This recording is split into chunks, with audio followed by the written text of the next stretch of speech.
time. Why does it have to be that way? Every single day I feel this way. From my shit ice cold, Trae Young.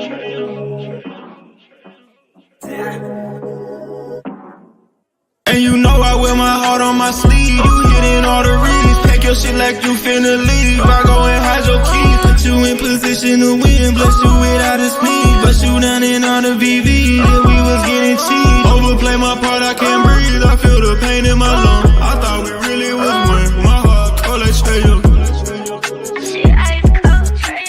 Overplay my part, I can't breathe. I feel the pain in my lungs. I thought we really was one. My heart cold like Trae Young. She ice cold, Trae Young.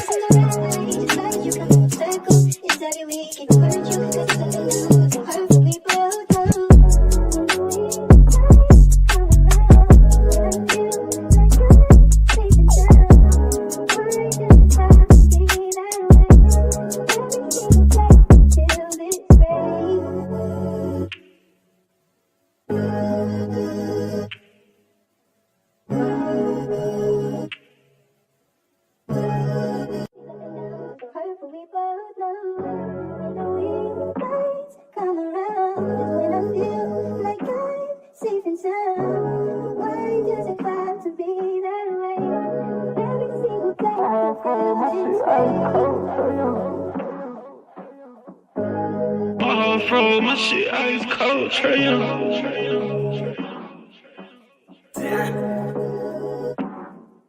And you know I wear my heart on my sleeve. You hitting all the reads. Pack your shit like you finna leave. I go and hide your keys. Put you in position to win. Bless you without a speed. Bust you down in all the VV.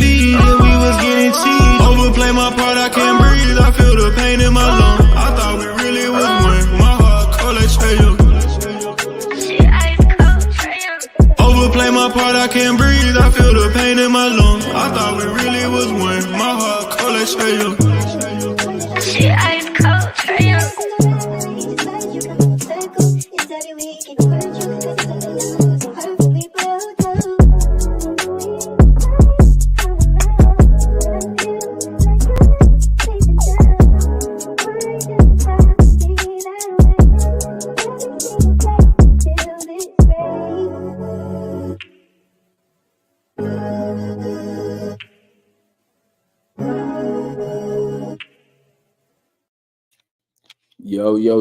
Yo, what's good, gang? It's your boy, man, Damon. We Talk Hawks TV. We Talk Hawks Daily. Back at you again with another show, man. Y'all know what time it is. Today was media day for our Atlanta Hawks. I watched the videos. The videos is on YouTube. I was watching Jamila J's channel, and I did watch it live, but I had the volume down because I was working. But I went back and watched it on Jamila J's channel on YouTube, and I went and watched it on the Hawks re-uploaded on their channel also. And salute to the homeboy Mikey, man. If y'all watched it, y'all can hear Mikey up in there, man, asking them questions, man. He got that media pass, that guy moving up in the game, man. Mikey moving up in the game. Y'all better get on board, man. Better get on board. Salute to Mikey, man. So let's talk about media day today, gang. I'm gonna give you my thoughts, and then I'm gonna drop the link in the chat. And we'll hear what the fans got to say about media day today. Okay. So let me start with our fearless leader, Trae Young, man.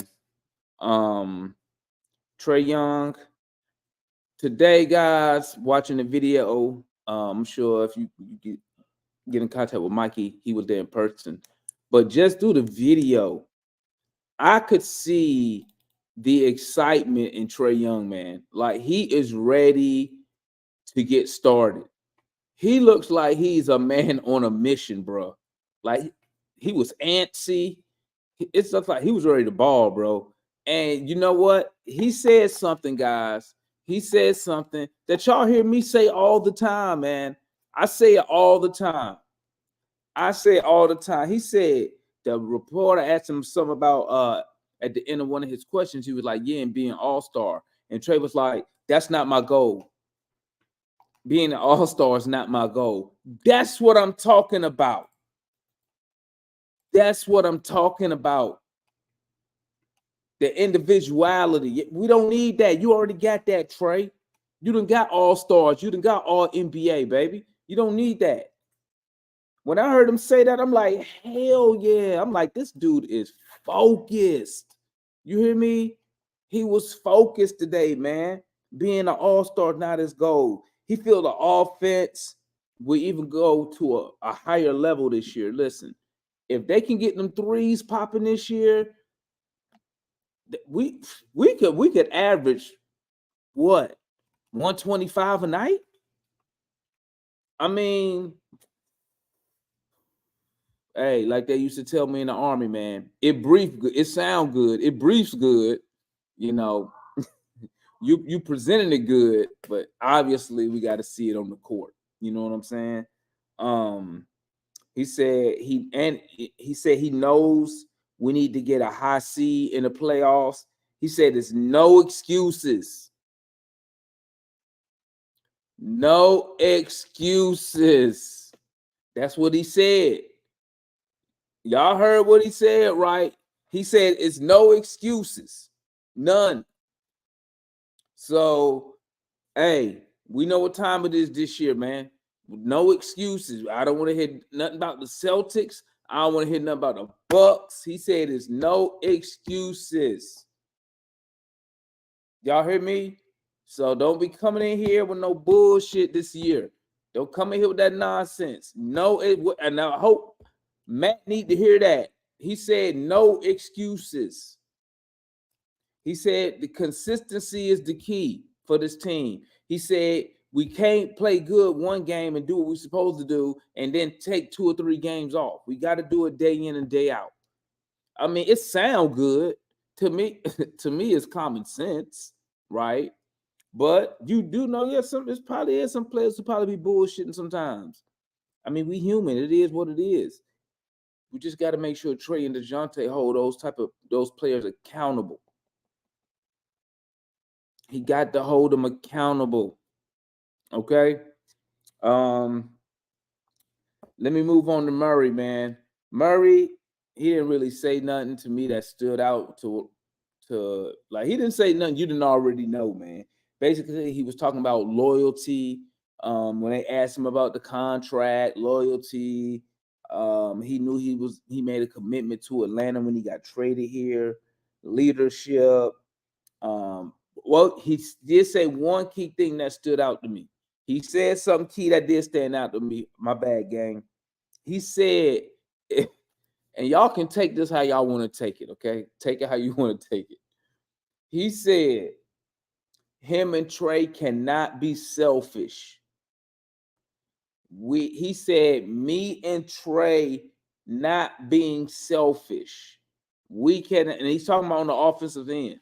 That's what he's talking about. He said they could not be selfish. You know, he talked about being a leader, and that's important because guess what? That's what Quinn said that about being selfish when he was talking about the offense. So let me tell you something, man. You know what this telling me? They're right. It should be no excuses. It sounds like everybody understand what this team need to do to get better. That's what it sounds like to me. It sounds like everybody's on. Well, I'm only speaking from the head coach and the players. It sounds like all of them are on the same sheet of music. That's what it sounds like. So, I mean, listen, I don't want to hear no excuses. No excuses. Okay. But that selfish line stood out. That selfish line stood out. Okay. Dre Hunter. Let me tell you something, man. With Dre Hunter, bro. Dre Hunter funny, man. Dre Hunter funny than the mug, bro. He funny. You hear them answers he was getting? I ain't work on nothing. And I know he probably felt some type of way when that one reporter asked him something about improving his handles. I'm like, man, you shouldn't have asked him that, bro. You know, hey, that tell me something. They be paying attention to social media, dog. They be paying attention to social media. You know what I'm saying? Oh my God, that was hilarious. Dre funny though, man. He a funny dude, bro. But here's my thing on Dre, man. Here's my thing on Dre. This year, from what I heard from him, okay, this is what I heard from him. This is how I took his comments. Now, somebody else might take them differently than what I did, but this is what I took from Dre's comments today. I think what you're gonna see a regression in his offensive numbers, because I think Dre is going to be the guy to sacrifice individual success for team success. I think he's going to be that guy, meaning like I think he's going to give up a little bit more to scoring to focus more on defending, being that wing, that lockdown, I'm your guy, all NBA defender. That's what I took from it, because he said, you know what, he said he don't give a fuck what he do, man. He said it's about team success, man. That's what he said, bro. That's what he said. Because I think the reporter asked him something. Damn, my mind tripping. The reporter asked him something about something had to do with his offensive production. And he was like, he was like, I don't even care. He said, I don't even care. He said, I'm about team success this year. Well, he didn't say this year, but he said, I'm about team success. I can fuck with that. I can take that. I'll take that. If I don't care, like I said, I don't care. I don't care. Whatever they doing long, I don't care who doing what doing who, if it result in wins. Okay? Because y'all know me, at the end of the day, that's all that win. Did we win the game? That's all that matters to me. You know what I'm saying? Quinn said some stuff, man. The thing that's okay, here's a couple things that stood out to me from Quinn. Quinn spoke on spacing. Basically, he wants to have a lot of space. He said, because with a lot of space, you can do a lot of things, basically. He said, scheme doesn't matter. When it comes to defense, guys, we're talking defense right now. When we're talking defense, okay, one of the reporters asked him how, basically how you going to improve the Hawks defensively. He said, scheme doesn't matter. Okay, defense is making decisions, a decision to work. Y'all hear that? That's what Coach Quinn said. That's what Coach Quinn said. Let me drop the link real quick, man. Let me drop the link. Let me drop this link real quick. Boom. So y'all know what time it is. Anybody need to come tap in, they go to link. But let me repeat it. Let me repeat what Quinn said. Let me repeat what Quinn said. He said, scheme doesn't matter. This is his exact words. Scheme doesn't matter. Defense is making decisions, a decision to work. Basically, what everybody been saying, fucking effort. Let's bring on the homeboy Mikey and the homeboy Matt. What's good, family? How y'all doing? What's going on? Beautiful day today. Just an amazing experience, and it was so good to be there. It was crazy. It was weird hearing your voice, man. When I was sitting here like, wow, why I talked to that guy? Right, it was crazy. Yeah, I got to speak with Kevin Chouinard, Brad Rowland, speaking to Bob Baratheon for a few minutes there. It was really cool. That's what's up, man. Matt. Yeah. Hey, on that defense, scheme don't matter. You hear me? I agree with that. That's why he didn't say it, but I believe they're going to go more just based off of the. Remember, they have 2 defensive coaches on there. Wait, what you just? Go ahead, Matt. Go ahead. They got 2 out of the 10 assistants that he have. 2 of them are defensive focused. The rest are offensive people. The 2 guys that he brought over, most of their schemes are more man concepts and zone concepts. So if you go in man and matchup zone, which I think they're primarily going to do, then it is about having pride in your defensive assignment, not letting the guy beat you because you're not relying on the switch behind you. So it is more about individual pride and one-on-one stopping the dude in front of you. So I understand why he said that. I mean, you don't have a choice to understand. Yeah, you said it. You said it like never mind. But did you hear what he said about AJ and JJ? I did hear that. Yeah, they got to defend. I'm a little curious why he said that about I'm JJ, just saying because but I promise I'm just y'all, curious y'all keep telling me because he didn't mention Bay. Awesome defender. Let me tell you something. Well, no, hold on. Before you take that out of context, Matt, he didn't mention Bay because the question addressed to him was only asked about AJ and JJ. Oh, JJ. okay. Yeah. So Okay. yeah. Right. Okay. Right. Okay. So that goes to show why he ain't been on the court. That's why. Now we know why. What? That's why he didn't getting that many. He didn't get those minutes with under Nate McMillan because we called out. This is a good day, Demond. Why are you bringing up Somebody the horrible called out pass? his defense. Somebody called out his defense under Nate McMillan. Who was it? I'm trying to remember. Somebody on this show called it out. I can't remember. And everybody was like, "No, JJ." So Nate was right on that, dude. I'm just saying, point for Nate, man. That's a point for Nate. No, Nate was fired for a reason. He quit. Whatever AJ though, did I don't remember people saying AJ wasn't a good. He's not a good defender. AJ's a great off-ball defender, but not a good on-ball. He led rookies in He steals. what now? He led rookies in steals for the first until the last 2 months of the season. He led rookies in steals. He was a good off-ball defender, but he can't on-ball. He's not that player yet. Hopefully we see a leap in that direction this year. Okay, Matt, you making the face. Salute my guy Rail up in the building. That's true, Matt. Okay. All right. All righty. I'll take your word for it, Mikey. Well, you don't like AJ, so No, it's not a dislike. We start in the new year.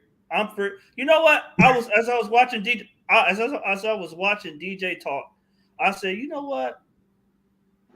Oh, I'm gonna separate the personal and the professional. Personally, I really like dude. I would probably get a drink with DJ, but professionally, I'm gonna need him to bring it this year. Okay, but that's a separate conversation for later. But I was thinking, I said, a new canvas, water under the bridge. He got a brand new start. all right. Well, hopefully they can defend so they be on the court. I don't think the defense I don't think Jalen Johnson defense gonna keep him off the court though. I think that 3-point shooting will though. I think he's starting four. What do you think? What do I have on DeJounte here? DeJounte did say that he holds himself accountable to be better defensively this year as well. He did say that. Mm-hmm. And what stood out to me was when he said him and Trey cannot be selfish this year. Yep. The most concrete thing that I got from DeJounte today was we will be a top 4 seed this year. Play-in is not an option. Top 3, that is baby. the most concrete. As far as like non-X's and O's thing from DeJounte, that's the most like central thing. He didn't like beat around the bush, for example, in that, like per se, in that answer right there. Well, that's good. Shit, because I already got $150 bet out there. I got 200. So them boys better they better get up there. And Pharaoh got a bet. Was it Pharaoh a bet that they was Yep. in the top 3? Pharaoh? No, okay, not that one. No, we bet on the Hunter. Oh, we didn't. I bet somebody on top 3. I mean, top Not 4. me. We bet on him not having that 8 thing in the Matter of game. Matter of fact, I bet it off. I was on Mikey's face when I made that bet. Yeah, yeah. I don't know. I bet remember that somebody one. top 4. I don't remember somebody. So they better be top. Well, mine is this got to be top 5. Oh, Pharaoh, you heard about getting Dre in the post and on the move? Yeah, We cooking with grease. we'll see. I mean, it sounds good. It sound real good. Now, can they implement it? That's the biggest question right there. Yeah. That's the biggest question. DeJounte also, I asked him how he can make his offense even stronger because coming into the season last year, everybody was like, well, DeJounte, you haven't really shown a lot of 3-point volume ability and good shooting ability to space the floor with Trey. But he came in, shot 34% on over 5 threes a game. Now that's really good, especially for how much of a leap he took in that department in his career. So I asked him, and he was like, all right, the biggest thing for me on the offensive end is being more efficient and us establishing an offensive identity early. Because obviously, if you remember early in the season last year, under Nate, for the first 2 months, we were a bottom 10 offense. And he was like, all right, while our offense was this good, we worked so hard to fix our offense, maybe the defense slipped a little bit. I mean, maybe that he didn't say that, but maybe that could have happened or something. But they were like, that can't happen at the beginning of the season again. Hey, I mean, now granted we was top 10, but a lot of that fall on Trae Young bad shooting at the beginning of the season too. That's true. And a vanilla offense. Because you know how we already know the offense was stale, but Yeah. the offense don't show no numbers. Those misses was numbers, they count. So I mean, and miraculously, as Trey started shooting better, our numbers started going up. So I mean, and I'm talking about before Quinn got here. Quinn just took it to another level. But Quinn, man, that shocked me though when he said didn't he be better defenders with JJ. I was like, what? I couldn't believe Quinn said that. But he looked like he excited to coach him. I like what Murray said. Murray said he wanted to play the best when they was asking him about the moves done in the East with the Celtics. And I'm thinking, what, we gotta have some type of confidence. You know what I'm saying? Because I really believe Trae Young think we can win a championship, bro. I really believe that. That's the energy. Yeah, he should. That's the energy he was giving off, bro. When that dude said and be an all-star, he was like, "That's not my goal," and I could tell he wanted to say that shit. Hey, I'm trying to go for a championship, but he kept saying, heard that, Mike? But he kept saying we get better and blah blah blah. And I was sitting here watching. I'm like, just say that shit. Say it. Just say championship. You know what I'm saying? I mean, he won. Everybody think they can win a championship. You heard what Quinn say? His Mike? energy, that energy About, he gave wait, off, when? bro. I He felt said- that. I could feel that, and I was watching it on the video, bro. When he said the day before training camp is the crescendo of excitement. Oh yeah, he said the crescendo of excitement. And he was like, I'm ready to go now. I want the season to start. I need shorter regular seasons and shorter off seasons. And by that he means obviously going deeper into the playoffs. Yeah, And I like the part that he made. Trey made I like about- that comment from him a lot. I like that. I told they you asked man, him about the bro, offense. I could feel the Ooh. energy, man. I could Here feel is it. What's up, folks? How y'all doing? Good. Good job, Mikey. How was your Yo, it's insane. It's insane. I spoke to a ton of reporters and stuff that I regularly listen to. It's pretty That's cool. what's up. Yeah, keep it going, buddy. I hope so. Hope I can. Top But 13, dog. I Top think 13. the most shocking thing I heard today came from Quinn. You know what he said about Trey? What do you say? He said Trey's good off ball too. Oh yeah, I heard that. Yeah, but He then said that, and I was like, okay. Now we heard that last year too. But he went into right after that. He went into saying that it's about and I For think Trey, that's what for Matt was Trey, saying. like for He Trey, said what does it's that about mean? it's about what you have them do when they're off the ball. Exactly. He And said that that's afterwards. my point. Yeah. Hey, man, y'all know what I the said same thing, earlier I was today like, about off the ball and ball do what? stuff. I've heard this before. And then he elaborated a little bit more on it. He said and it's about Quinn. Listen, man, He's he really do a good. lot I of thought fucking he's talking, bro. You know what I'm Oh. saying? Like you ask him a question and he go well There was- around the world to zero in on the I answer. I'm had- like, get to the fucking point, bro. Bro, I had a great question. I can tell you all of it now. I was gonna ask Quinn. I didn't get to ask this because, like you're saying, Damon, I think there were only 8 questions for Quinn. And he was there for 30 because minutes. the He entire long-winded. time, he just kept rambling on about That's that. you know, That's that philosophy back. beating around, There you beating go. around the answer. That powder. Well, that might be true. Matt long with it too. Oh, yeah. I I wanted to ask wasn't him. even gonna say that. I was gonna let Matt ride. Like, I wanted to ask him, how will you determine a good fit on both ends of the floor at the starting 4 and 5 this season? So, like, obviously he's not going to say, I'm going to go ahead and start this guy and this guy. But I wanted to give some type of, what he wanted to see out of those positions. So maybe we could take, we could make speculations as to who would start at the 4 and 5. But I never got the chance to ask it because only those 8 people got to answer questions for him. But Mikey, didn't they ask him a similar question about the lineups in the preseason? And they asked him about the lineup variations in the preseason? Yeah, but that was for the entire I thought starting they 5. was talking. Oh, yeah. Did somebody ask that to Landry No. about the center Landry thing? didn't Oh, say shit, all right. Landry didn't say Here's shit, something bro. about Landry real quick. As an overarching thing, do not take whatever Landry says in these as a grain of salt. Or at least I was talking to Brad Rowland and he was like, bro, what Landry says, just take it with a grain of salt. He is always just it's a bunch of fluff. He's gonna say what the media wants to hear. He's not gonna say, we're gonna have this, and this. He just say, well, this philosophy is, and he's gonna be very general. He's not gonna give you a lot of concrete information. Doing that since he was That's what under Brad press. Rowland told me, so. Fucking Hawks DNA. He won't even tell you what that is. Hey, The Hawks You DNA. said what it is. I asked him about Hawks DNA. What'd he say? He was like, hold on. He was moving and sharing the basketball, and he said, and the attitude that everybody is my teacher. So That be able to shit learn something corny from as everybody. hell, man. Hey, man. That's what I Landry said. like that. Even I Matt know that's corny, I man. like that. I'm Even just- Matt I'm know saying- that's corny.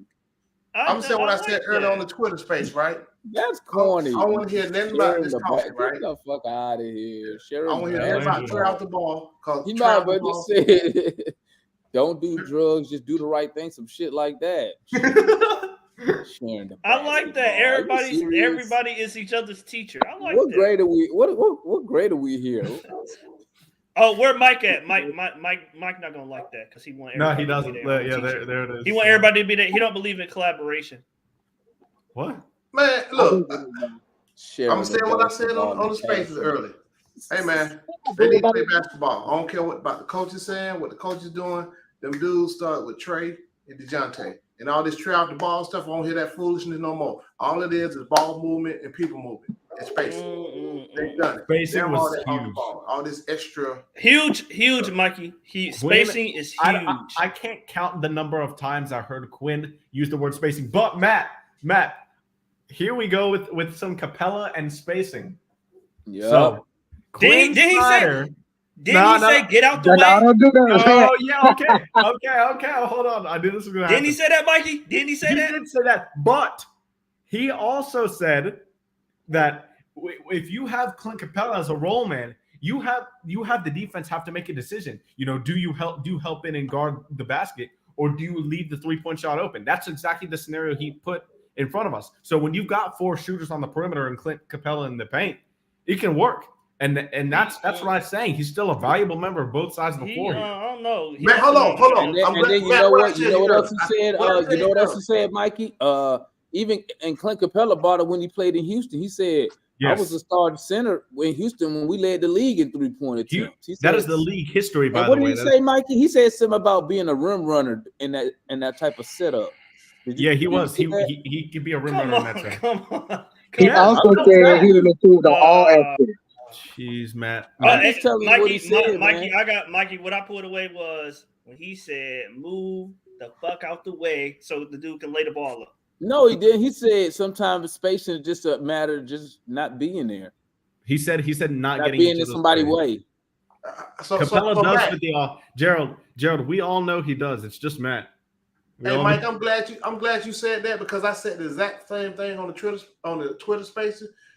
You go, hey, you're dumping in. You got shooters around there. They kick it Yeah. out to. It's That's simple. why. Who That's make that that's why I pass, think Foot? Sadiq works so Who well. gonna make with that him. pass? He's got him. Who gonna make the Capella. pass, Foot? Capella. Cap- What do you think? Okay. Okay. Mike, he ain't done it before. What are you doing here, man? Capella and JC did that. Stop with the madness, man. You just hating right now. Because I told Nah, you he the just exact same thing. He ain't trying to give you that money. Here we go. This is the best thing Capella said all day. He's been working on shooting corner threes. Yeah, I know.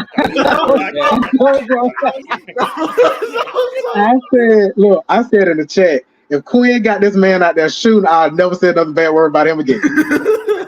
He can't even shoot Hell free outta throws, here. but he gonna try to shoot. He must have been these talking threes. about on 2K. He can't even make a free throw. Matt? He had a lot of praise for Mo G. He said, I asked Capella, because Capella's a big His soccer guy, and Mo G is a huge soccer guy as well. Like I watched some interviews with him during my preparation. He was like, "Oh yeah, I was a great midfielder in soccer." So I asked him, like, what can you bring up from the soccer field that'll help your basketball skills? And he was like, Footwork. footwork and then court vision, footwork and court Vision. vision. And then Capella said Mo G Oh, about okay. himself. And then Capella said, his wingspan and length will definitely help him defensively. And then I also asked Capella, what have you worked on most this offseason? He said, we got to play better team defense every night, same effort. And he's talked a lot about it with Trey. That's what he said. There it is. So. What we've been talking about up here. Mm. At least what is that simple. Yeah. Hold on, what I said is just basketball, right? Yep. Matt, you thinking? What you gonna say, man? How he can I'm just. disagree with you? It's just no. You don't like this It's Clint Capella logo. just a matter of time before Capella's going. That's all. Hey, can I add something real quick? Hey, Matt, training camp start tomorrow, man. It started Texas game. Let me add something for Matt. Matt paid his debt today, so for everybody to know. Really? I He just like did? messing with it I want to 'cause hear. I want to hear Matt say it. I want to hear Matt say he was wrong. The date was undetermined, but I just said go ahead. Look at have No, it. what, man? Look at have it. No, what? We said Look at transfer. have it. No, I want to hear Matt say he was wrong. That's what I want to hear him say. Probably gonna be off the team sooner rather than later. So we're gonna. be good. So you was wrong, Matt. You was wrong. I was wrong so far. To be determined. To be Hey, determined. look, put up what Trouble Man just said. Did you hear anything about that, Mikey? Nope, not one word was mentioned. No 5 and out, Matt. Okay. I mean, they're not going to tell you the whole system. Yeah, but I didn't expect to. No. He's right about that, guys. He's right about that. I didn't expect them to. Because when they asked Trey about the offense, he never even mentioned it. He just said, "Wait till you see us play." Yeah, because Trey was like, what specifically did I ask him? It was, I brought up his podcast because he said like, on June 1st, he said bringing in Coach Snyder halfway I think is a game changer for us. And then I asked him, with a full offseason and his staff, what's been, like the biggest impact on their work this offseason? And he never spoke about it. All he said is just like the type of offense we have, it's continuity, and I put a lot of work into it this offseason, so it's definitely going to show. That's all he said. So he didn't go into the details of the offense either. You should have asked all of them, are y'all still dumb? And no, Gerald, we're not going to run 5 out with Capella still here, but it's coming. One of my favorite moments is when It's coming, Gerald. It's coming, Gerald. when whoever asked Double O about the bench mob, and he started naming everybody else except himself. He basically said, "I ain't part of the bench mob no more." Oh yeah, that was.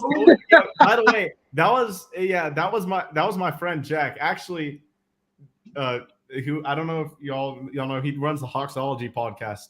And I heard that. Okay, yeah, we've been best friends ever since like 3rd grade. So like we in high school, we'd be talking about how like, imagine if both of us could go to media day one day when we were like maybe 15, 16 years old. And you there? Now you 8 there? days, 7 years later, we were there. It's crazy. Both of That's us. dope, man. That's dope. Yeah. Y'all talked it to the existence, man. Good job, man. Mhm. Hey, how many guys were there asking questions, Mikey? Probably like a question in. like 15, 17 maybe at the that's start. it? At the start. But Oh. when I'd say after probably Dre, after Dre left, bro, there was like so many people left. Brad Wolin headed out. Alex, Hawks Fan TV, he headed out as well pretty early. So there was a good amount of people that headed out pretty early. But Kevin Chouinard stayed the whole time. Jack and I stayed the whole time.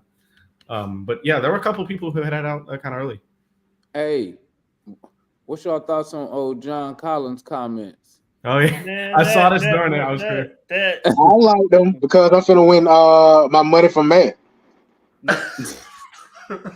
How you figure that, Pharaoh? He gonna be on the bench, like I said, by the All-Star break. Guarantee he will not. He Huh? gonna be on the bench as soon as he dribbled the ball off his foot a couple times. He went on the bench here when he did that. So how you gonna be on the bench there? Because people didn't. Our old stubborn coach didn't believe in JJ. Snyder didn't put him on the bench either. Speaking of which, Mikey, can you explain? Can you tell the people what JJ said About what? about Quinn, about the freedom he has now? So Oh he yeah, can be yeah. himself? Okay, I did. Okay, yeah. I asked them. Oh, I sensitive. wanted to ass get a more dude. concrete answer. I wanted to get a more concrete answer out of JJ for this, but I asked him, "What has Coach Snyder told you about your role and/or positions heading into the season?" And he didn't really say much. But one of the quotes I gathered was, "With Quinn, I can be myself. I can be a lot."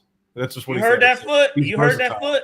I don't get needed his What shit. What you doing on the floor? He could, I don't know, he he could be didn't- himself. Yeah, he Well, said he if could he be. want himself, that's on him, bro.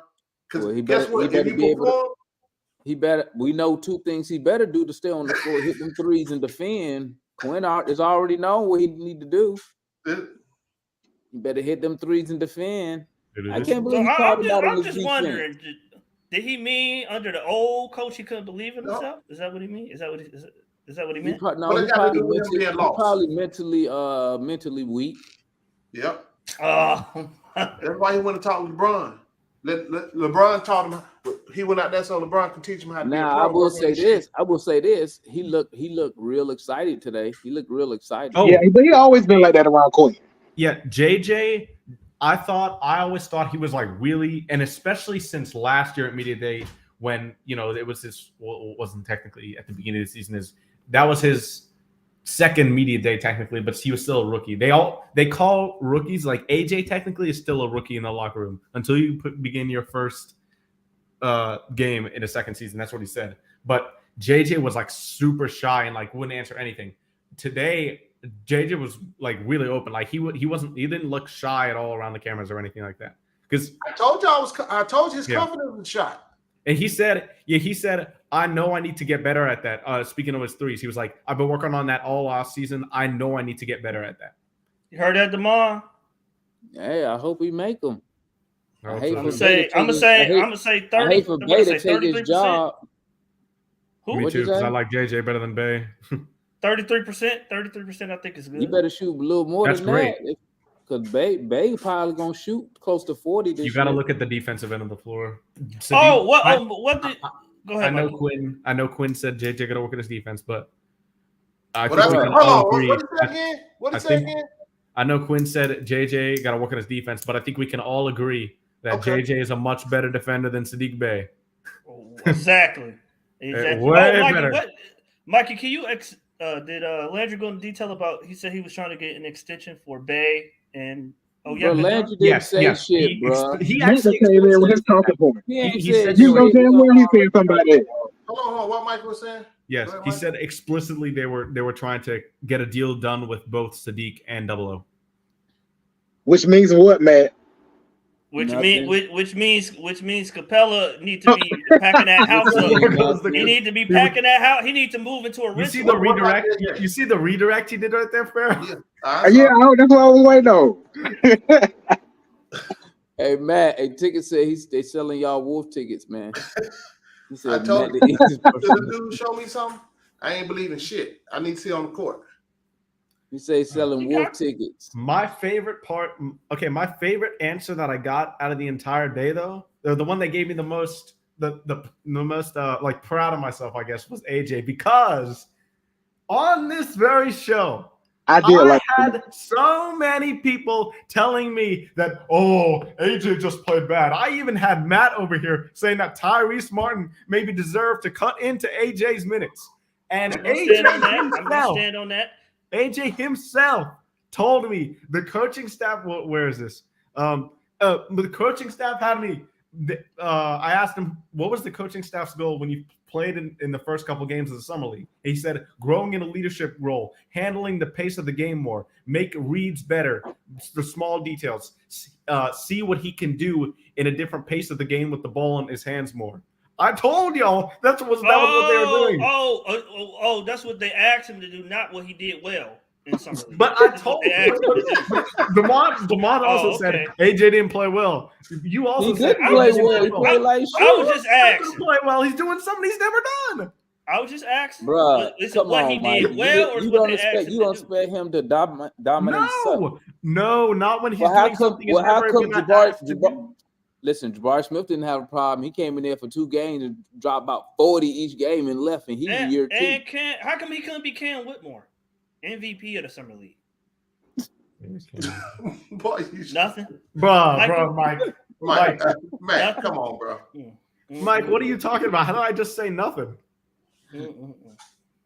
Oh man, Growing in the leadership role, handle the pace of the game, make reads better. man, he Small still look like shit on the court. Mikey, your follow up should have been, how did he grade himself against those acts that the coaching staff had for him? It would have been Man, forget that. What did you do on the floor? F.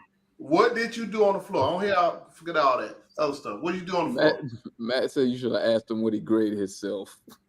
F. He's not going to give himself a grade. I know, like, what is he supposed to say? I'll give myself an F. Desmond Ritter gave himself an F yesterday or Sunday. deservedly so. Right. That's another podcast, though. So what, let me go around. So let's go around. What do you see the Hawks record look? What's Today? As I say, yesterday's price is not today's price. The win total went up after today. That fluff they put out don't mean shit. I'm gonna say I was at 51 a couple weeks ago. I'm gonna say 53. 53 From media day alone, Matt. Huh? Media day got you to go up on wins. Yeah, that's how Matt thinks. What about you, Mike? Off media day, man. Matt just be giving wins for no reason. I'm gonna say 53. I still say 47-48. What do you think, Demond? 50. What do you think, Pharaoh? I still got 50 plus or minus 2. There you go. 48. I'm gonna say 45. That's not a total. Hold on. What you mean plus minus 2? What you say, Pharaoh? So like 48, 49, 50, 51, 52, somewhere in there. You gotta pick a number. Nah. Okay, an exact number. Yeah, he talking about some 55 plus Damn, minus 2 or 3. 35, Mike? Damn. If I have to pick an exact number, I'm gonna say. I just might as well say 50. Did Mike say 35? Mike, you need to get off that Decatur stuff, Mike. You know, that Decatur sauce ain't it. You need, you know what I'm saying? I don't know what you got in your garage over there. Mike say 35. I'm gonna say Hold 45. on. Is 50 gonna have them higher than the 5th seed? Yes, easily. Yeah. Well, then I think they're gonna be about the 5th, maybe 4th. I think they're gonna be about the 5th. Then, Goddamn, Xavier. I think we will be 4 or 5 with 48. Exactly, Preston. That's my number right there. 48. So how do I? Okay, then I'll say 48 then. Pharaoh, how you think we only going to win 7 more games than last year and we blew 12 double-digit fourth quarter leads? Because we're gonna blow them again. How you can't guarantee they ain't gonna blow them more. I mean, but I'm saying I think they're gonna be about the 4th or 5th seed. That's what I got. Until they, I 45. I gave them 3 more games until they show me something different. That's the way. When Trey said we would play good 3, then we drop, then we play good, then we drop, and we need to be consistent. Them Warriors ain't gonna win games. I need them to do it on the floor. But that's the problem. They know what they're doing. That's what we're talking about. They know what they're doing. They choose not to do what they need to do. They've been knowing this. So why do you fix it? If you knew this last year? Oh, Why didn't you change? You fix it. Go ahead, Mike. Mike, you finna say something? no. Go ahead. No, go ahead. I'm gonna say I meant to be muted. I wasn't talking to you guys. But I think Quinn is going like Damon said at the end of last year. Quinn got their respect higher, maybe because he got personnel power, but he got their respect at a higher level than Nate had it. So I think those fall off games or the trick off games ain't going to happen as much. So you saying because of trust in Quinn, they ain't gonna trick off more games this year? Not So trust. If you leaning on that, then I'm really it's not pissed. trust. They It's go not that trust. 4-letter. They go that 4-letter And word. it's definitely not hope. It's definitely not hope. It's not hope, Gerald. That 4-letter Okay, just word. because they don't, Hawk fan love. just because they don't trick off more games, don't mean they're gonna win every game either. I They may didn't see say it just every game. lose. I said 53. Oh, Quinn has here's averaged 50 every year for the last 6 years. Man, Quinn ain't on the floor, dude. I'm glad Quinn is not on the floor. Gerald said this. I'm glad Gerald said this because we have confirmation from Quinn himself. He said this jokingly, but he was like, last season I'm glad I was able to kind of get a feel for what was going on here because one, we weren't running anything I was doing, and I mean none. And then he started laughing. He literally 0% of Quinn's system was implemented in those last 21 games. 0. He said it himself. So, and that's what me and what you should have asked him. You know what your follow-up question should have been on that? I don't really say. that was on his opening statement, so we couldn't follow up anything. Oh well, your hands. You should have been the first one. You should have been like, "Do you have an inbounds play?" That's what you should. Somebody should have I asked knew you was him. gonna say that. So- I knew you. So your was gonna first say that. statement should have been them losses still count against your record. So Do you have an inbounds play? Do you have an inbounds play? No, but I did want But to. I'm glad Quinn said that because thank you. That underscores what I was saying all last year. Yeah, End of the it year. does. He haven't had time to implement anything. He didn't get a Oh. jump start. It was 0. Well, Matt, so Matt. guess what? Listen to me, Matt. Listen to me. Hey, you better hope this season go. But hold on, wait. You better hope this season go Hold on, accordingly. Demond. Like I But you told don't have no way out. incoming caveat.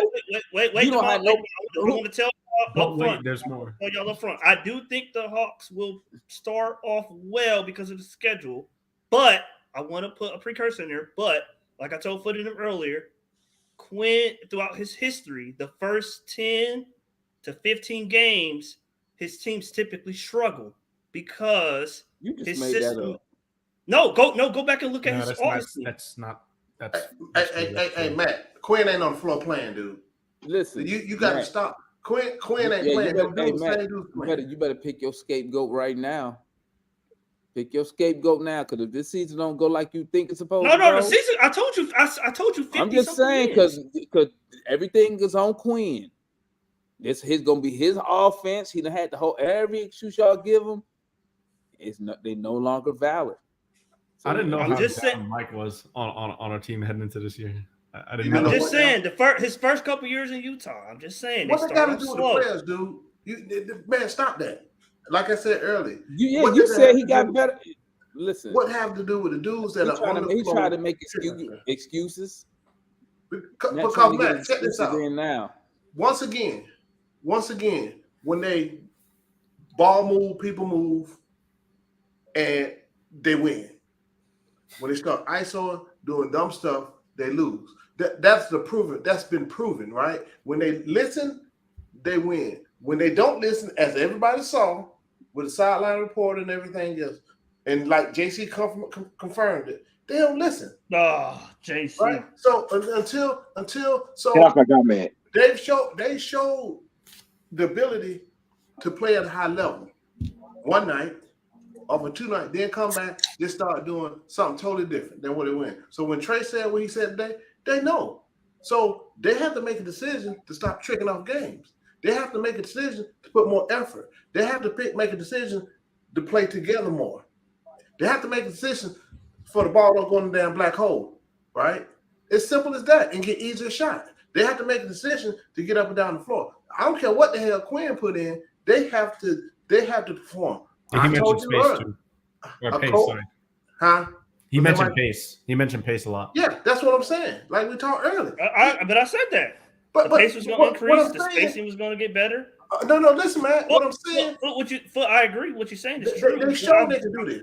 They choose not to. I agree, but I'm just saying the emphasis, like I said earlier, the emphasis on spacing, on pace it's much higher than what it's been. Man, I don't care Trace what error. the emphasis is, man. That's why I keep saying you keep talking about emphasis.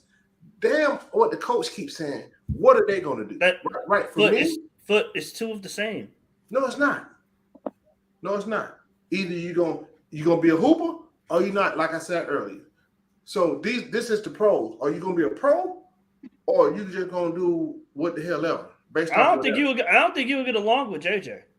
Huh? It doesn't matter, dude. You getting paid they getting paid millions of dollars, bro. I don't have to like you. Let's go get this bread, get this win. That's it. Do your job. It's some about these Duke players, man. They be so emotional. Cam Reddish get his feelings hurt. What do you mean he get to be himself, bro? Like I didn't understand that. Like he don't got himself. You know what I'm saying? He don't got Nate Foot. Is he talking about being himself as a man or being able to be himself JJ's talking about how he's confident. He knows what he can do, and Quinn has allowed him to be that and reach. And he thinks he has the ability right now. What Vulcan's doing to be able to reach his full potential. That's basically what he's saying. I hear that, but who did somebody stop? Did Nate not allow him to do what he does? That is true. That is kind of true. Yes. Well, how Very true. Very true. Like what? What was he allowed to do? Well, one, Nate's okay. I know this is correct. So if anybody disagrees with me about this, I don't know. But under Nate's system, we were bottom 10 in pace. Jalen Johnson plays very well in space and quick and breakouts. We know that. Fast breaks. We know he can't play making a half court yet. Hopefully we can see some of that this season. But in the full court, we know he's elite at finishing and playmaking in an open court. Now, with Nate McMillan, we didn't have a lot of transition buckets. We just didn't.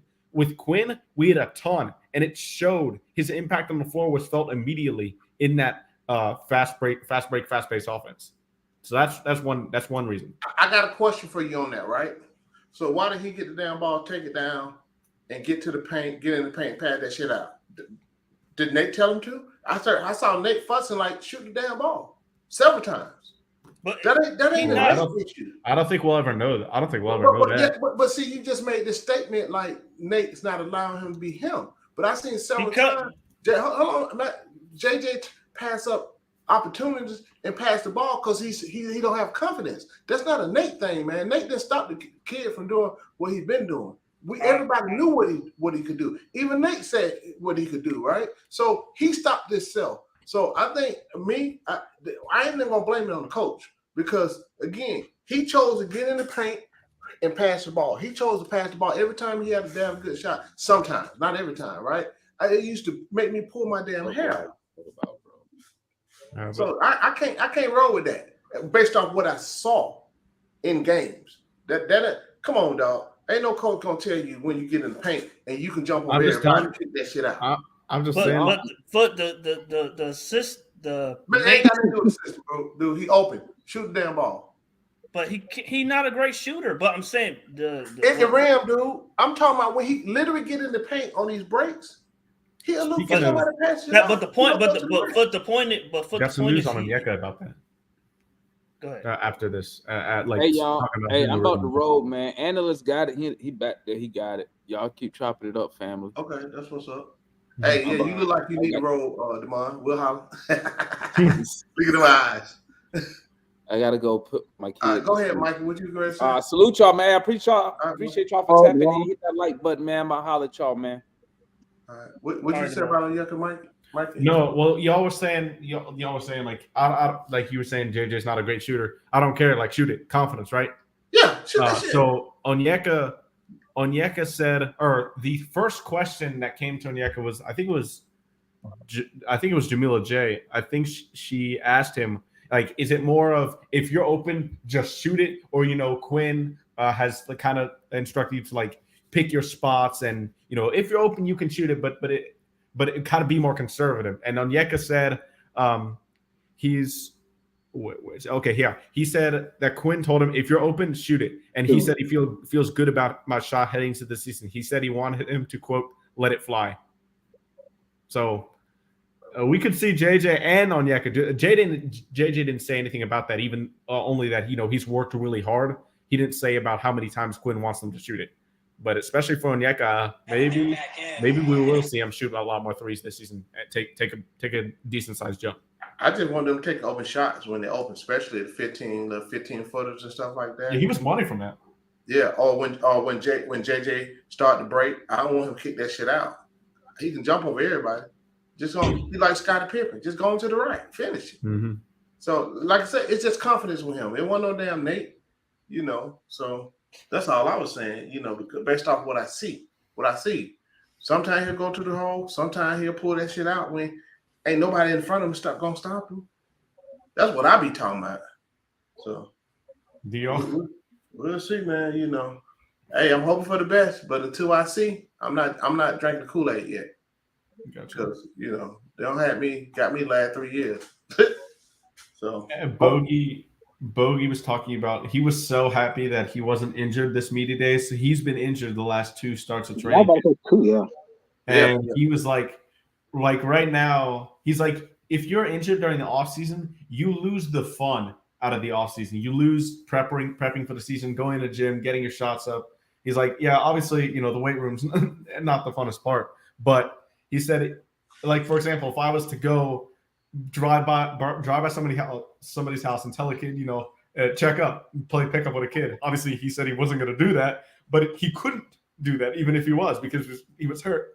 And now with him healthy, it's like he said it just helps him more. He feeds. What did he say?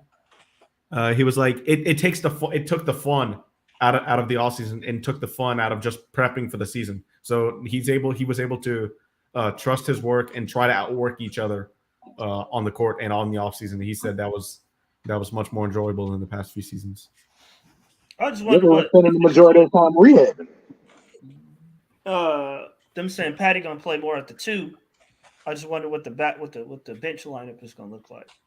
He didn't mention any of that. I wish he did. But Quinn, I've been a fan of Patty Mills for like 10, 11 years now, and this is my first time ever really listening. I knew he was Australian, but this is my first time ever listening to him talk. He's a thick Australian accent. It looks funny, don't it? Wait, I don't ever remember him really speaking that much in San Antonio, and he went in New York. I mean, he went in Brooklyn that long. Well, that's New York, but you know what I mean. He wasn't there long enough to really say much. So. Mm-hmm. What other players have we not gone over yet? Oh, Kobe Buffkin. He said, I asked him what's been the biggest adjustment for an NBA offseason compared to a college offseason. And he said, being more consistent with his shot and defensive terminology. So like, knowing where to be on the court in a defensive scheme. That's pretty much. I don't remember them talking about them playing. I mean, them like their spot on the team as far as like where they are in the rotation. Nobody said anything about that. Because I'm thinking Kobe gonna play. My opinion, I think Kobe gonna play right away. I don't know about right away, but I think it'll be quick. I think it'll be quick. Because I don't think Patty and Wesley Matthews is gonna play a lot. No, Wes Matthews should be playing. Where? Yeah. Over who? Well, I'm not saying over anybody. He should definitely get minutes, on the wing. How though? He can't play the 3. He's not quick enough anymore. Right, play 2. He can shoot the thing still. He can, but he's not going to play over AJ, Bogey, or DJM. I'm not saying playing over. I'm talking about he should be getting minutes, right? I don't know that rotation. But we're gonna see what happened from having 4 shooting guards is rough. Huh? Having 4 shooting guards is rough though. Hey man, Matt said we finna let that thing fly, right, Matt? Well, yeah, let it fly. Quinn said that.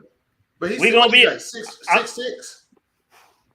Wesley? I thought Wesley's 6'4", right? I think West is 6'4". I think Matt is right. Let me double check that. Okay. I thought fully he was taller believe than we that. should be in the Yeah. top. We should be in the top 2 in the NBA in pace this year. So He's 6'5", not 6'4". Okay. Technically, I was we're gonna be getting up and down. It's It's gonna like be this. Pharaoh. It's gonna be D'Antoni 3.0. I understand about size. Look now. What you talk about, but let him get his let it fly off. Don't bring up no goddamn D'Antoni. Y'all D'Antoni heard 3.0. you and baby. everybody else been talking about Nate. Y'all don't want to hear me go off about D'Antoni. Yeah, Trouble Man. That's exactly what I'm talking about. Positionless basketball. Yeah, Xavier Moji was there. I want him to play. What but were I some know of his he's not highlights? going to. Obviously, I haven't watched the recordings. I just took some brief notes. Oh, he mentioned DeJounte as being like a big brother to him. He's really leaned on him a lot. Yeah, I saw that. Foot, you were talking about his like what you guessed, corner awareness and footwork. He thinks is going to be his biggest things that he can bring to an NBA court, especially from his soccer days. Hold on, I didn't. Hey, man, I didn't guess that now. Like you said. There you go. Did he say he was tell working with kids Kyle, right with now. Kyle Korver? Yeah. Oh, yeah. A ton of people have been working with Kyle and shooting. Yeah, I noticed they said that. I'm glad Kyle working with him. He's and it's kind of crazy. I think it was who was it? It was Seth Lundy. He said, it's a blessing to have Kyle Korver come down from his office in the front office to the court to work with him. He said that's rare. better. Not a lot of people do that. Well, And you better. to have Kyle So doing I'm that gonna for I'm so happy about that. We finally aligned. Lundy mentioned that. Buffkin mentioned that. Garrison Matthews mentioned that as well. He specifically said, having balanced footwork when he's coming off screens. So Didn't they say Kyle was the one who brought in Atlanta United too? Or what do you say?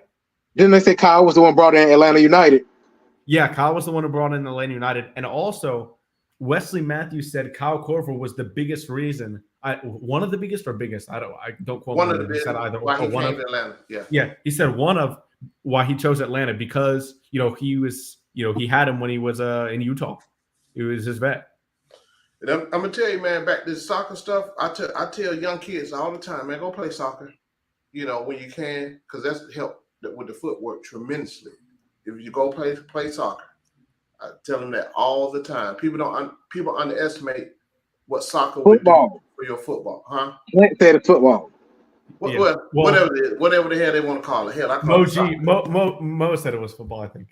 Yeah, he was. It was. Mo said it was. Mikey, football. when Quinn was talking about the spending time on the court, spending time with the players, developing them, knocking down the walls, all that. I didn't hear that part in the. I don't want to hear it either. Shit. When did he say that part? When did he say what? About knocking down the walls. Oh, the yeah. facility? He said his office. They did well. He didn't say they did a renovation, but they cut down walls and his office was like so big. He said my office doesn't need to be this big. He cut down his office, made another office for some of the assistant coaches, for some of the other assistant coaches that didn't have one, and then he said had to ensure that they could see the court from his office because he's like the court is his office, and if he's spending too much time in his office and not on the court, he's not doing his job right. There's something wrong. That's what he said. Say again, Mikey. Say it one Yeah, more time. I love that. I love that. Matt, wipe your mouth, bro. Wipe your mouth.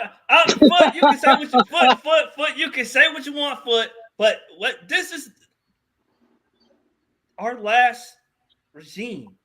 Man, hey, man, Our last coach. I mean, he was buried in that office, probably back there eating. You come in there. Hey, I'm gonna say it like this. He like foot. Y'all know what y'all supposed to do. It's damn basketball. Close my door. I don't care. That's right. I don't care about that talking. What the results look like.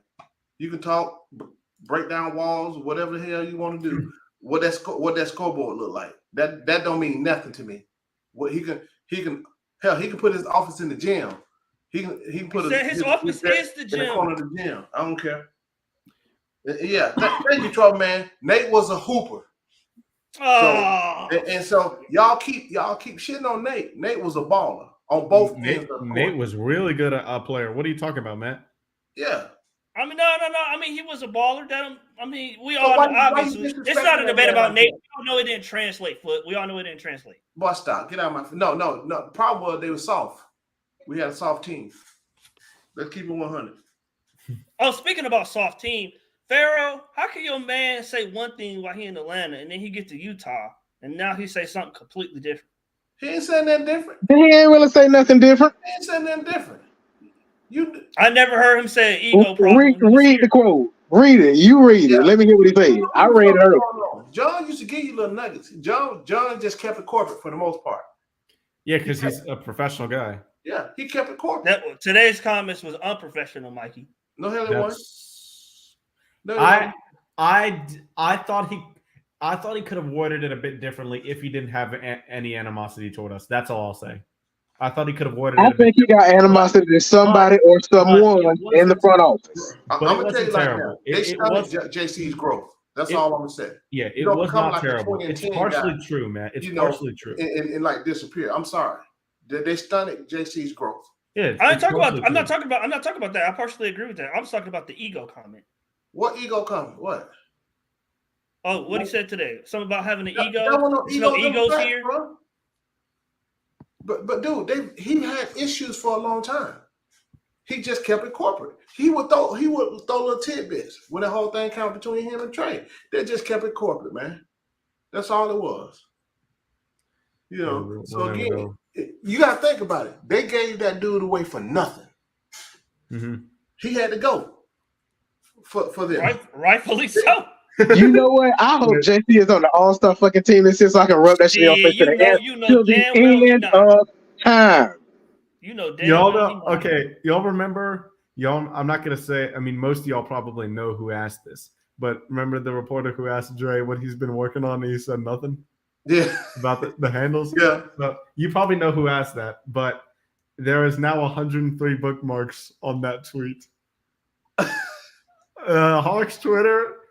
Dre, you're gonna. All I'm gonna say is, there might be people, not including me. There might be people who get way fed up with you and take your comments. Hey, you know what? I like what he said. I like it.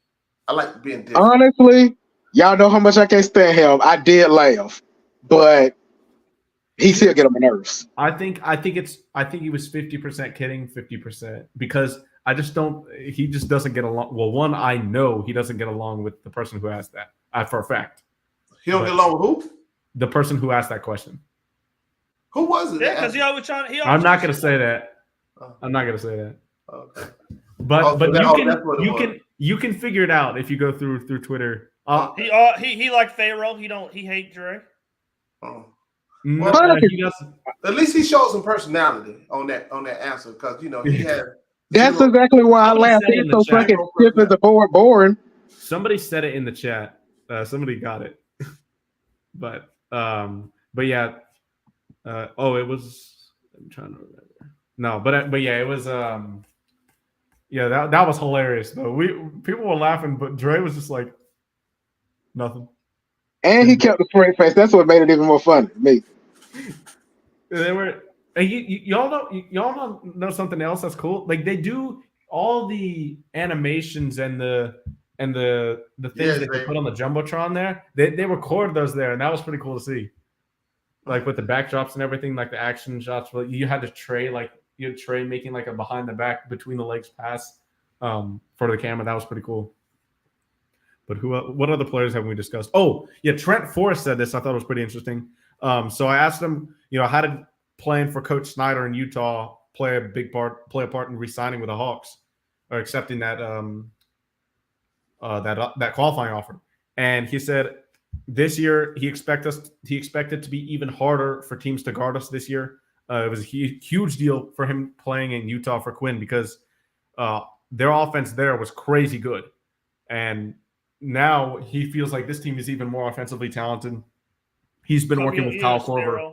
He's been working with Kyle Korver a lot more too to get a jump shot. And if Trent Forrest can get a jump shot, y'all, I like Trent Forrest. He could be an impact in the rotation for sure because we know he's good on defense. That's not a question. Thank you, Mikey. Because I've been good on defense. Not a I've been question. saying ever since the beginning of the season when I saw him because he got a lot of playing time for injuries. He's and other basically stuff early. DeLon. He's basically DeLon Wright, just not as good. Trent Forrest can play ball. When they brought him back, I said, "See, he's back." He can play one side of the ball. Now we'll see if he can play the other. And his I like passing his as well. His passing got to get better as well. Yeah, it does. He got some work, but I like his upside. I like him, but he got confident. But a lot of people like, who is this? Who is Trent?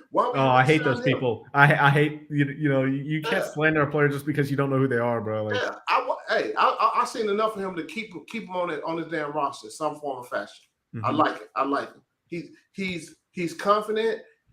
I've seen some vet type stuff in his game every now and then. I think he's confident on the defensive end. Go ahead. He needs more confidence on the offensive end. He needs to shoot the damn ball. Yes, because when Shoot he the starts damn going ball. off, Jeez. he can get to the rack. He can. Yes, you're right. You're right, Mikey. I asked Bruno what area of your game has I forgot he improved. was on the team. What area of your game has improved since your first stint with the Hawk? He was like, I think I've grown as a whole. My game has slowed down. I've let things come to me instead of going out to get them. It's just easier to understand the game. I wish he would have said some concrete things he's improved on, but I didn't expect him to. Yeah, I'm still trying to. I guess they see something. I ain't, Bruno, but Bruno is definitely better than he was here when he was here. I'm gonna need you to stop hating on Bruno. I ain't He picking is. on Bruno. Hey, look, I'm gonna tell you like this: if they're on the Hawks team, I want them to be good. I want them to be better. Right? I told you he's good enough to be a backup. But my point was, how he gonna when he played against us, he looked like a damn all-star, right? Then in the other games, he wasn't doing nothing. Yeah. Right. Well, that Boston game, he was playing pretty well. Consistent. The last game of the year. Far and few between, though. That's my whole point, right? When he was at Houston, he balled his ass. He was killing us. Yeah, opening night versus Houston. I mean, we crushed the Rockets that game. We destroyed them, but he played well. Yeah. Hey, I was saying. Who's the next player we haven't talked about? Yes, Jarkel Joyner, my guy Jarkel there. Hey, he recognized me. He remembered me. Yeah, I could tell. That was so funny. I grabbed the mic, right? He was like, he started laughing because I was asking him a question. That was pretty funny. Who that? Jarkel Joyner. Okay. I played with him at NC State. Okay, cool. There was a time before we started where just players were hanging out talking to some members of the media, and nobody was talking to him. I walked over to him. I was like, "Yo, Jarkel, do you remember me?" He was like, "Oh, yo, Mike, what's good?" That was pretty funny. But he was like, there was what I asked him. I mean, I asked him about what was it like playing against his backcourt mate at NC State, Terquavion Smith. So that was pretty fun. But he didn't really give anything. What was the question you asked him? Like he on in Vegas, we played against the Sixers. Terquavion Smith, who got drafted by the 76ers, I think, in the second round. He was the best player at State. Jarkel Joyner and Terquavion Smith were NC State's Trey and DeJounte. We didn't really have a good front court. We just had that dynamic scoring backcourt, and so they played against each other. They got double text on. They got text on each other in that summer league game. So I meant to ask him that. I forgot, but he's like, "Yeah, that's my dog. He's a great talent. He's gonna have such a great long NBA career." So that was good to see. Nobody had any questions for Keaton Wallace. it was kind of funny. Yeah, he knew, right? I mean, he just said he's gonna bring the energy every game. That's the best thing I got out of him. So right now we got a roster 20. What we got to get down to 17? I think it's 15.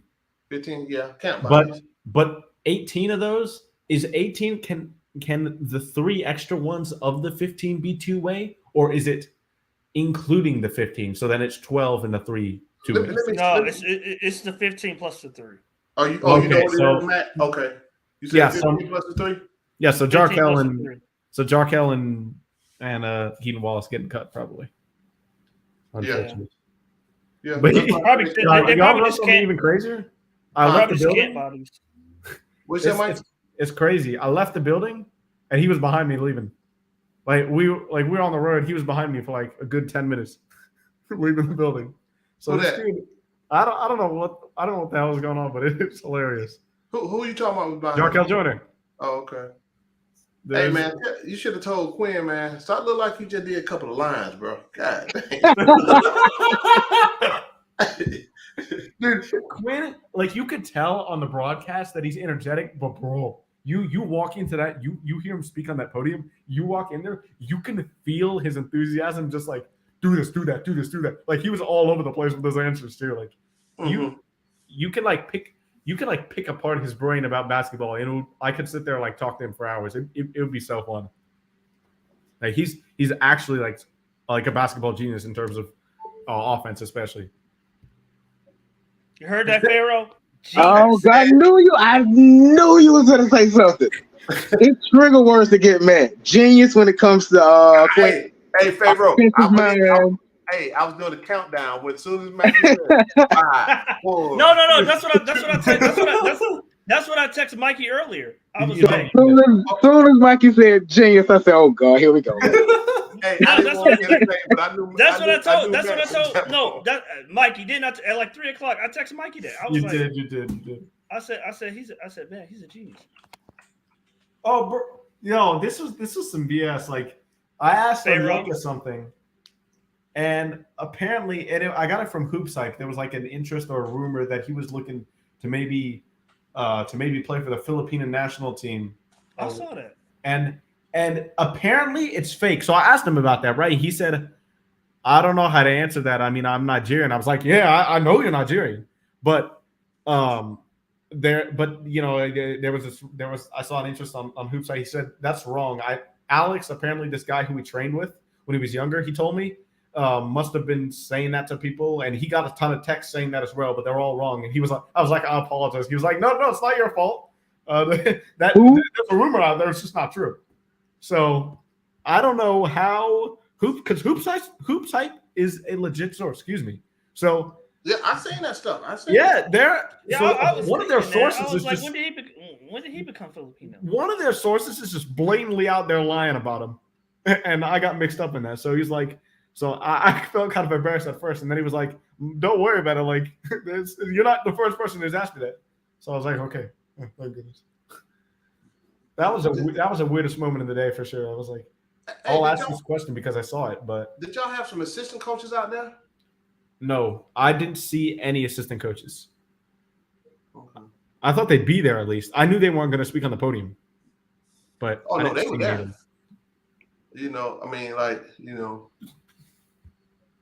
But Ben Steiner, isn't it, Mikey? Ben Steiner did ask Quinn. Ben Steiner asked Quinn about Mike Bray specifically, and he like went on for like 10 minutes about him. And him, Igor Kokoskov, and what's her name? Yes, Brittany. Yeah, I don't remember, but Mike Bray, Igor Kokoskov, and Brittany. I forgot her last name, but all three of those coaches, he went on for like 10 minutes about. Like he was like, our staff's amazing. He went on to say like each of their credentials. He went on for like 15 minutes with that. Pharaoh like Igor. What was it? I don't like him. I need to look up her name. Why don't I like him? So who's the assistant head coach? I think it's Mike Bray. Oh no, I think it's Igor actually. Sorry. Yeah, Igor Shakar. Kokoskov. So what Brittany Donaldson. That's what it is. What is what did do that? Hold on. What did Brian Bailey fall in line at? He did say something about him, but I couldn't. He was speaking so fast on his coaches, I couldn't get all the notes down. I have to relook at that tomorrow when I start writing my article. Yeah, because when he left Utah, he was like number 2. He was under Quinn, but not number 2. I don't know about number 2, but I think he was like number 2 last year. Who he did have somebody in Utah. Let me. Yeah. I think Bailey development, and I know Brian, the guy from Paris. Yeah, Brian Bailey. Yeah. Okay, so he had Brian Bailey, Jeff Watkinson, and Samjay Lumpkin. Mm-hmm. And then Ekpe Udo obviously is on the staff too. You know what's funny? Bogey was like he saw Ekpe Udo over there, and obviously, I mean, if you don't know, Ekpe played his last season with Sacramento when Bogey was still there. And he sees him in the hallway. He's like, "Are you still a player or a coach?" He still gets mixed up with that. He said the entire. That was pretty funny. Hopefully they can bang. Yeah, we But had. I like the staff. I like the staff. Yeah, we had Brian Bailey's son, and I ain't asking no damn question when he come to practice and playing. You know, I just kept it. You know, basketball. Because I was so many damn questions I want to ask that. Nah, leave that damn man alone.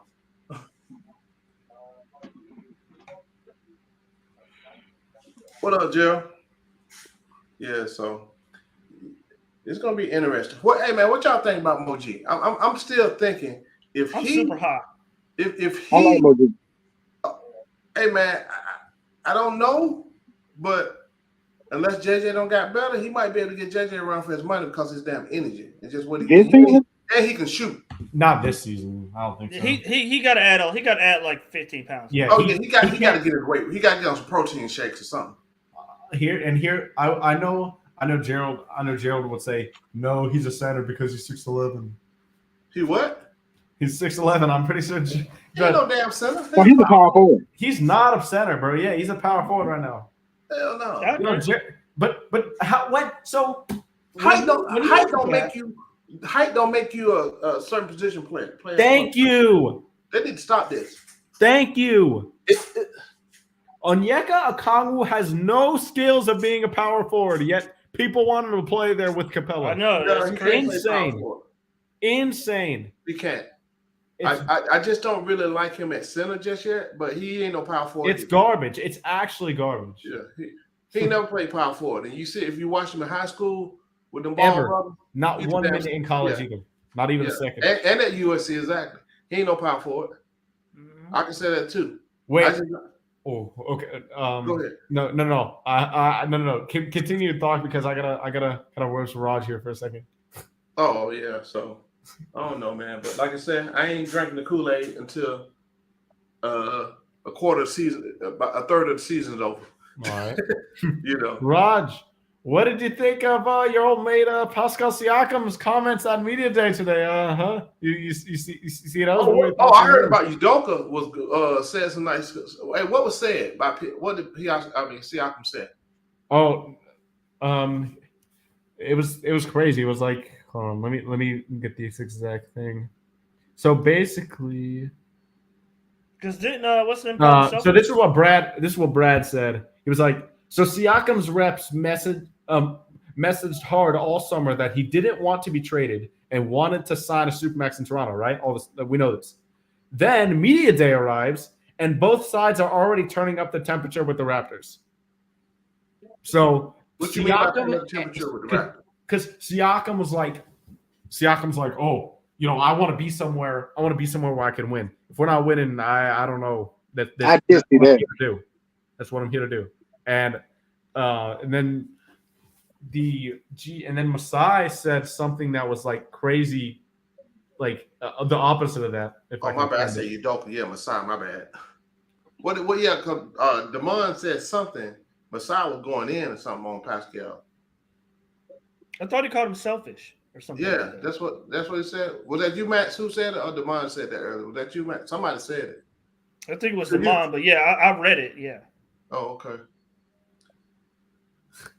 And some of the Raptors Twitter said, and the Oscar performance from Masai Ujiri begins. They hate him now. Like, half of Raptors Twitter hate him. Okay. Oh, here it is. I found it. This is Masai Ujiri on not initiating extension talks with Siakam.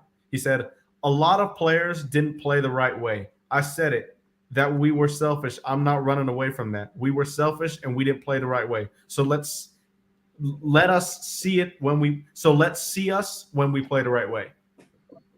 Okay. So that, like, I don't know. That's, to me, because Siakam had a really good year last year. Yeah. Some things are brewing. Let me ask everybody a question. What y'all think about Wesley Matthews?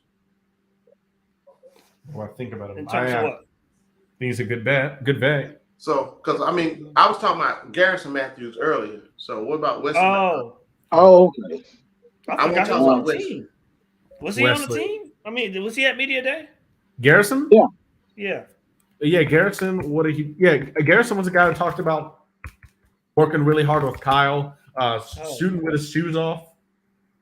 I forgot he was there. I and forgot he was on the team. He helped him with his balance and just little parts Oh, of his. his toes coming up from. Yeah, I remember. Yeah, and he said, "Yeah, that's who I mentioned. I forgot we had Wesley Matthews, so that's who I was talking about. Yeah, Wesley Garrison. Matthews earlier. I don't see how he. He also said, I asked him, being a strong 3-point shooter, how does playing for a coach that wants to shoot more threes give you more confidence? He said, all I said was, it just gives you a lot of confidence. He just tells me to just keep on shooting. Was that For who, Mike, Gerald? Was that you who asked Dre about that merging the mid range with a 3? Dre, yes, that was me. Did you like his answer? Yes, I did in terms of who he is as a player, because he said Quinn knows his game well. He's not going to take the mid range from me completely, but what he is going to do, he's going to take more shots in general. What he's hoping he's going to let it fly, but he said he is going to take more threes. Heard that, Pharaoh. But take more I was waiting on it. Just run me my money when he don't have 18 points, okay? More shots, Pharaoh. More shots. Every that don't mean he gonna make them, but just bro. have my money at the end of the season. Yes, I'm coming for you. First week of April, I'm coming for you. Let me go ahead, Mikey. Yeah, we didn't talk about Sadiq at all. I asked him about playing for four head coaches in 6 games last year, and I said, how does it feel that you have the importance of a consistent coaching staff this summer? He said it's very important. He's been working out with the staff a ton. Consistent message is very important. That's what he's preaching with Quinn and the staff, a consistent message. I asked him the same question about the same one I asked Garrison. And he said, yeah, shooting and a good 3-point shooting coach goes hand in hand. He's been around for almost all the summer working out with the coaching staff. And his plan I tried to get more information on, is he going to start? Is he going to play the 3, the 4? But all he said was, be ready no matter where he is on the court. And also, my friend Jack, so he had a great question. He asked, so if you look at Sadiq Bey's shot chart, over 3/4 of his threes he made with us were from the left corner. It's ridiculous. And he said that was just a complete coincidence. No plan, even though there was, if you look at the shot chart is absolutely insane. So I thought that was pretty interesting. If they do something to an extension, what do you think the deal is going to be? Number wise, you want like 20? I'll just roll this season. I don't think I know what he wants, but he wants near 20. He probably wants north of 20, which I don't think I can give him now. And who the hell is Miles Norris? He's a 2-way. I hope we drop him and get Jarkel. He played at Pepperdine. I believe he led his conference. We got more 2-way. Yeah, Miles. So the 2-way guys are Seth Lundy, Kobe Buffkin. Wait, no. Kobe can't be 2-way. Kobe Buffkin, Seth Lundy, Miles Norris, and Trent Forrest. Okay. So you can have 3 this year. Those are your 3 2-way guys, and then 3 2-way guys, and then you got Jarkel Joyner and Keaton Wallace as training camp invites, and Moji and Kobe are on Hawks contracts. So they are fully guaranteed. So Kobe playing 2-way too? You said no. Kobe's a full NBA contract, and so is Moji. So them two NBA bodies, they're out of here. I mean, training camp bodies out of here, right? Yeah. So and probably, what do you think about Wesley Matthews? He's on the deal. Oh wait, no, he's going to be on the roster. So wait, do we have to cut one of the 2-way guys? No, we don't. No, you get 3 2-ways this year. So you get 3 2. So how many do we suit up? 15, I think. We suit up 15. So that's 5. So which two maybe the two bodies? Yeah, Miles Norris was talking about his 3-point shot a lot. He said it's really improved. He was good. I like. He played at Pepperdine, right? He played at Pepperdine, didn't he? I am not sure. Yeah, and Garrison Matthews, he's 6'6". So I guess you were looking at Wesley Matthews. Yeah, Garrison can play the 2, 3, and 4. If you want, That's why I was saying. So now that I know y'all thought I was talking about Wesley. I don't know if he's gonna get consistent minutes. I mean, no, he's not. He's not gonna get consistent minutes, but I don't know. Barring injury, when he gonna play? Yeah, suit up 12, 3 and yeah, that's true, Trouble Man. Yeah.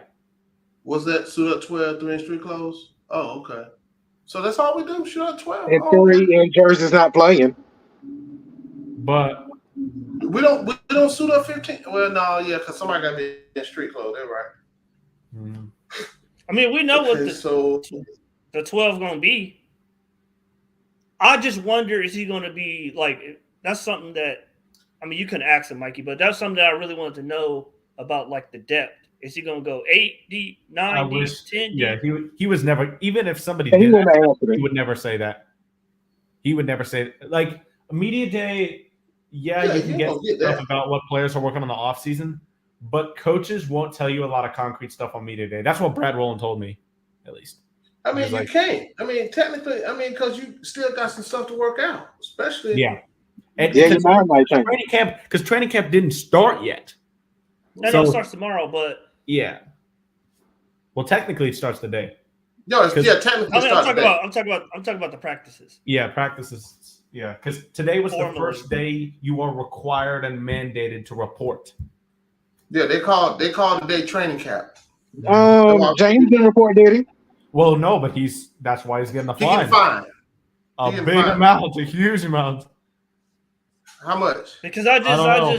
But apparently I was speaking with I was speaking with Ben about this, Ben Steiner, and he said it's going to be huge. Like this is absolutely because and Kai Jones obviously with the Hornets he's missing it too, but for different reasons. I think eventually gonna show up and just not play, like not act right. Harden? Because they already left today for Colorado. Yeah, Harden's trying to get it. I mean, he got his own plane. Well, he's flying around all the way to strip clubs. He can fly to Colorado. I don't know why he want to go to the Clippers. I don't understand that. He just won up off for the 76ers. And I think they wanted him, so I mean, you go. I mean, they said it was them. I thought the other two teams they kind of wanted him. Oh, they got Westbrook. Maybe. Well, the Rockets were kind of trying to reunite with him a little bit. So back to what we were talking earlier about some salary. So, a double O is a restricted free agent with a qualifying offer of $10,800,000. Yeah, he's not taking that.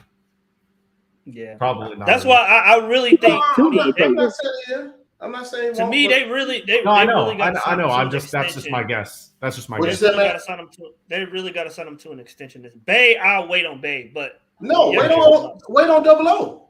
He's restricted. That's too risky. Why? I can't do that. Foot's right about the restricted free agent. No, he's restricted. Go ahead, Mikey. No, I'm saying you're right about him being restricted, but I think, you got it. I think just in terms of importance to the team and what you want to do with the team moving forward, I think Onyeka is more important than Sadiq. Because you could get into a bidding thing where you paying him $25 million a year next year because there's plenty of crazy salary cap. That's a lot of money. There's teams salary cap next year that need a center. But guess what you can do? What? Sign and trade. No, but we want to keep him. Foot. Man, he want $25 million. No, I'm saying a team can offer him that. I understand. Yeah, I understand. I don't think nobody gonna offer him that. That's my opinion. I don't know. It's a lot of teams that need a center that got money available next summer. I think they would get it up to at least in the 20s. Maybe not 25, but in the 20s. Man, shit. I don't know, bro. To me, and Foot, you got to keep in mind we drafted him 6th overall. So I don't care what we drafted. I get. No, man, no. You told me I can't talk about Hunter being 4. Don't do that. Well, I'm not talking about. We're having different conversations though, Pharaoh. But you see, they pay. You see why they paid. That's why they paid DeAndre Hunter early because they invested the 4th overall pick in him. They couldn't let him get to free agency. That was smart. My whole thing. No, it wasn't. DeAndre, nobody would have paid for him. What y'all talking about? That was smart. They can't give him away now. That wasn't smart. No, Pharaoh. No, Pharaoh, I know you don't like him, Pharaoh, but he's better than an average forward, a 3-and-D player, 3-and-D wing in the NBA. He's better than an average. Who are you 3-and-D talking wing. about? DeAndre Hunter. Oh yeah, he is for sure. And so he would have got Pharaoh. He would have got that's the average price for a 3-and-D wing. What he got paid, $20 million a year.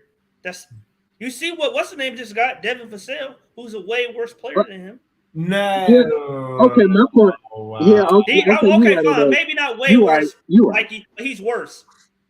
I don't even know if I agree with that one. Really, Devin Vassell. Matt. Who is Yeah, that? he's really good. I'm huge on Devin Vassell. He's Really? really good.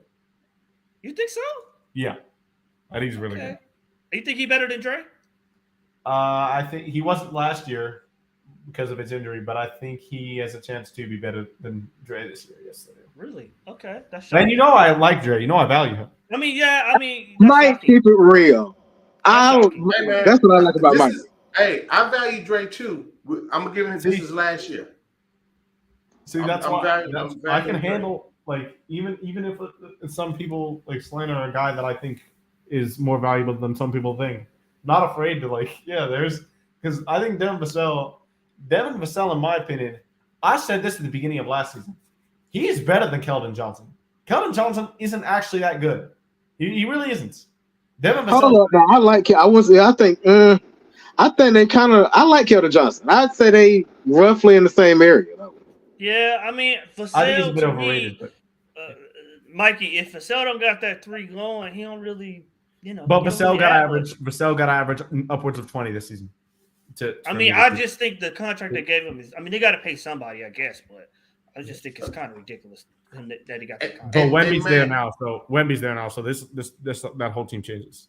So Hey, we're Matt, gonna- just to I'm gonna answer be your a question. Spurs this year for sorry. sure. To answer Oh, your this question one. earlier, Matt, JJ club option this year, club option next year. Then restricted Yeah. 2025. Not J. I was talking about JJ. I know. We was talking earlier on the spaces. You was talking about his salary and double O salary. So we can we cool. We can wait on JJ stuff, right? If you remember. Oh yeah. We can wait on JJ. Yeah. But so- Bay and Onyeka, I gotta pay Onyeka now. Yeah. I have to pay him now before. How I think JJ got a couple more years for his extension hit, right? Yeah. JJ cool. Yeah, he's but, fine. He's fine. But Onyeka, I gotta pay him now before the deadline, which is I think Halloween. Who said is that something right? about Ayton? Who said something about Ayton? Oh, trouble man. Yeah. He signed it Is that within right? like a couple of weeks. Is it Halloween, Mikey? The extension deadline? I don't know. I think it's Halloween. I'd be lying Is if I it? told you. Or well, my guess would be as good as yours. I guess I wouldn't be lying. Maybe I could get it right. But did y'all see what DeAndre? Bruno 2 million. Yeah, Bruno's a good contract. Yeah. Did y'all see what DeAndre Ayton said in his presser today? Yes. He said, oh my God, I died laughing. He said, I'm changing the narrative. My name is Dominating. I told you he's been saying that was his nickname all last year. And I laugh every time I hear it. Mikey, that was more Dominating cringy, is crazy. that was more cringy than emo Jimmy Butler. I mean, that No, was, oh my God. No, fuck.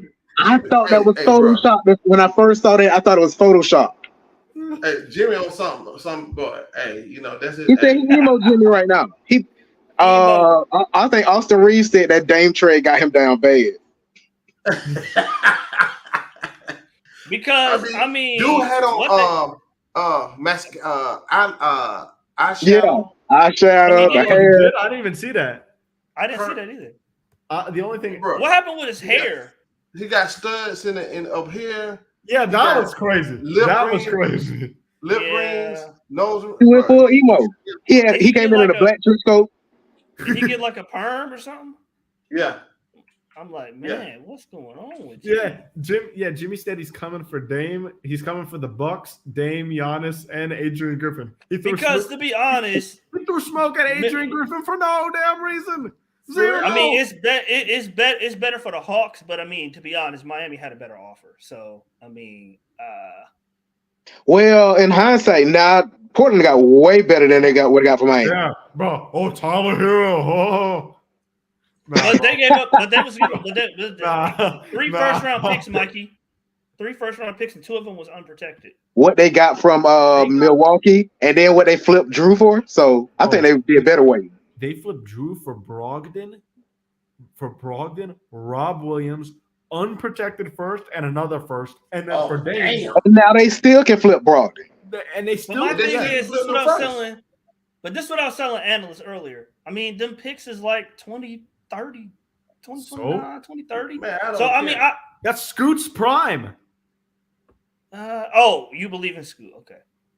I mean, Hold on, you don't? You don't like Coop? I don't like a 6'2" guard that can't shoot.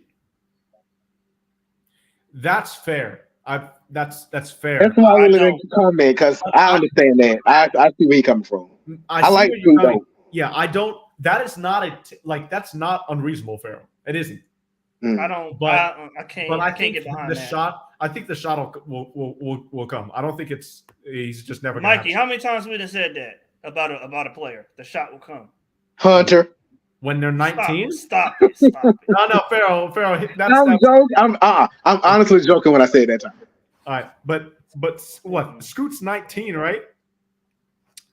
I mean, yeah. I Wait, just hold on. I mean, to me, they drafted a guard that's not going to be better than the guard that they have now. So you think I don't think Shady's he's better? No, Anthony Simons. Oh, I don't think Scoot is going to 24 points a game. I don't ever see him being able to average that 24 points a game. Okay. So I didn't really understand that selection. Like it was weird. all right. Technically, it was best available, but I Yeah, like. I mean, best available. I think Portland should have gone with that, especially when you're rebuilding like that. You go with best available. Well, When it's are they your rebuilding first now year- with the players they got? But yeah, when it's your first year going for a rebuild, because imagine, bro, imagine if Charlotte did Charlotte pick Brandon Miller at 2? Brandon Miller. At 2, right? Yep. Yeah, bro. Imagine if he's that, and then you got Scoot. You could have had a backcourt of Scoot in the middle. But I get it. I get it. Charlotte's not in that rebuild. Like Charlotte's trying to get out of the rebuild, so I get it. But picking best available is, in my opinion, the best thing you could do when you're in year 1 or just starting your rebuild. I mean, I mean, overall, I agree with that philosophy, but just in this case, all right. in this case, I can't get behind. I can't. Okay, get behind. that's fair. That's fair. That's actually pretty good reasoning. I'll say that. A 6'2", I can't do it. I can't do it. All right. That's pretty much. I think we talked about every player, did we? Yeah, I'm just so the preseason we starts talked about it Tuesday, before. right? Next Tuesday or next Monday? I don't remember. The only date on my At the only, calendar. the only date on my Next calendar. Tuesday. Next week. Next week. When? I'm gonna need to. Next I'm gonna need Tuesday. to, it's gonna be so hard to Against pay attention. Cleveland. It's gonna be so hard to pay attention Not to gonna these be preseason games, bro. Especially when the Braves are in the playoffs. You man. know what? I'm gonna watch it. I'm gonna watch them, but bro, I don't know if I said this on this channel before, but my brother and I are first generation in our family to like basketball, and playoff baseball is just a whole different animal than any playoff. I used to be on it before the strike, Mikey. I was back when I used to play. I used to be on baseball. Bro, when the strike playoff happened, baseball, You do what, Matt? I used to You used to play. I used to watch baseball. Yeah, I used to play shortstop. Baseball. I'm I used to pissed. watch baseball more than I watch football. But when the strike happened, I just kind of. I did too. I used to watch baseball more than anything until I was like maybe 9 or 10. Then I moved to basketball. yeah, I still do both. And for me, I regular season basketball is so much better than regular season baseball, for obvious reasons. But playoff baseball and playoff basketball, I don't even think it's close. Playoff baseball is just it's just a different environment. It's a whole different animal. That takes So very funny. Neither- Do it like 12. I know that's when I stopped watching. I know that's when I stopped watching it. bro, playoff know. baseball, you could, bro. Max I might have Scherzer- been younger than 12. Max Fried could walk Bryce Harper, and you'd be like, all right, game 89 of the regular season with 2 outs in the bottom of the second inning. Oh well. But when you're in the playoffs and you walk a guy with 2 outs and it's the bottom of the second inning, you're like, oh no, a base runner. What are we gonna do?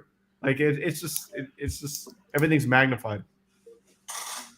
Yeah, I don't watch regular season baseball. That shit boring. I used to watch the Braves a lot when they was on TBS. Man, I can't sit there and watch That's that when I was, yeah. Peachtree TV Braves was awesome. Say it again now. Peachtree TV. You remember the theme Peachtree TV when the Braves were on there? Shit, I forgot. I See, that's funny. kind of slumped off by that point. Yeah, because I remember you had I was Superstation, PBS. Channel 2, ABC. Channel 5 was actually CBS before Fox Network came to play. So Channel 5 was CBS. Channel 11. Then you had 17. No, it wasn't no Peachtree. You had Channel 17, the Superstation, TBS. Then you had 36, WATL, and 46. That was it. There was no all this other shit going on. Bruh, watch white people into baseball. So what you say? We don't support those states. We hard My to grandfather almost played for the Brooklyn Dodgers. Oh, that's what's up. So I mean, I'm not. It's not gonna. It's always gonna be baseball, at least in my family. Purple Urkel. That's crazy though. Mike said you smoking the Purple Urkel.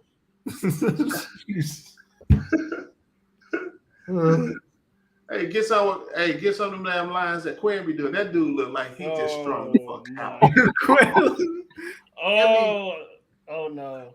Yeah, Tristan, I'm an old head, but no, man. But Quinn, just his look. If you look back in the day, them dudes on that powder, man, they look just like that. I tell y'all, that's why when John first said that, that's why I was stood in front of me. Quinn. He got that look. Yeah, he got that look. That's how. Hey, you know. That pure powder, that's what them dudes look like, strung out. I mean, like just boy. Then crack came around. Tell him. What you said, Matt? I said, tell him, Mikey. That's that genius. All right, hey man, hey, like the man said, you better not start slow, or we're gonna be on his ass. What's that Gene from using drugs? You know? I mean, they can use them too. I won't be on his ass. I'm gonna be on the player's ass. I already told you how I feel about it. It's them damn players. They need to tighten up. Who just said Quinn and hold on hang out.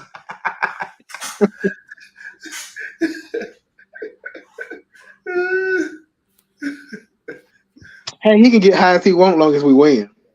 Mm-hmm. Hey, Trump, man, you got a point there, bro. You got a point. If your grandfather played, Mikey. Wait, maybe you said Brooklyn Dodgers. Hold on, not the Los Angeles Dodgers? Yeah, bro. No, they weren't in Los Angeles. They weren't in Los Angeles there because he was from New York. He was from New York. They scouted him in New York when they were still there. No, we know that. Nashville, established in. I'm double check. Yeah, the Brooklyn, in the 1940s, the Dodgers developed. Yeah, it was. What was your grandfather born? Brooklyn Dodgers. How do you, Mikey? 22. God damn. So how is your grandfather? I don't know. He's not alive anymore. Oh. But he was.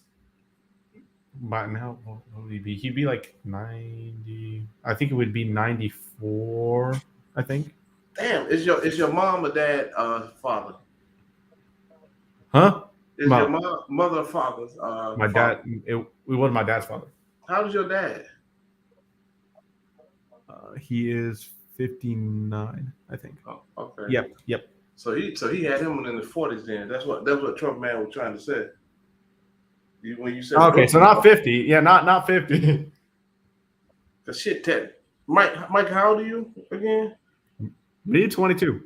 Damn, you can be my damn child. God damn, my son, my oldest older. Hell, I got a 28-year-old and a 22. Yeah. But then I'm like Trump man. Then I started. I got a 13-year-old too now.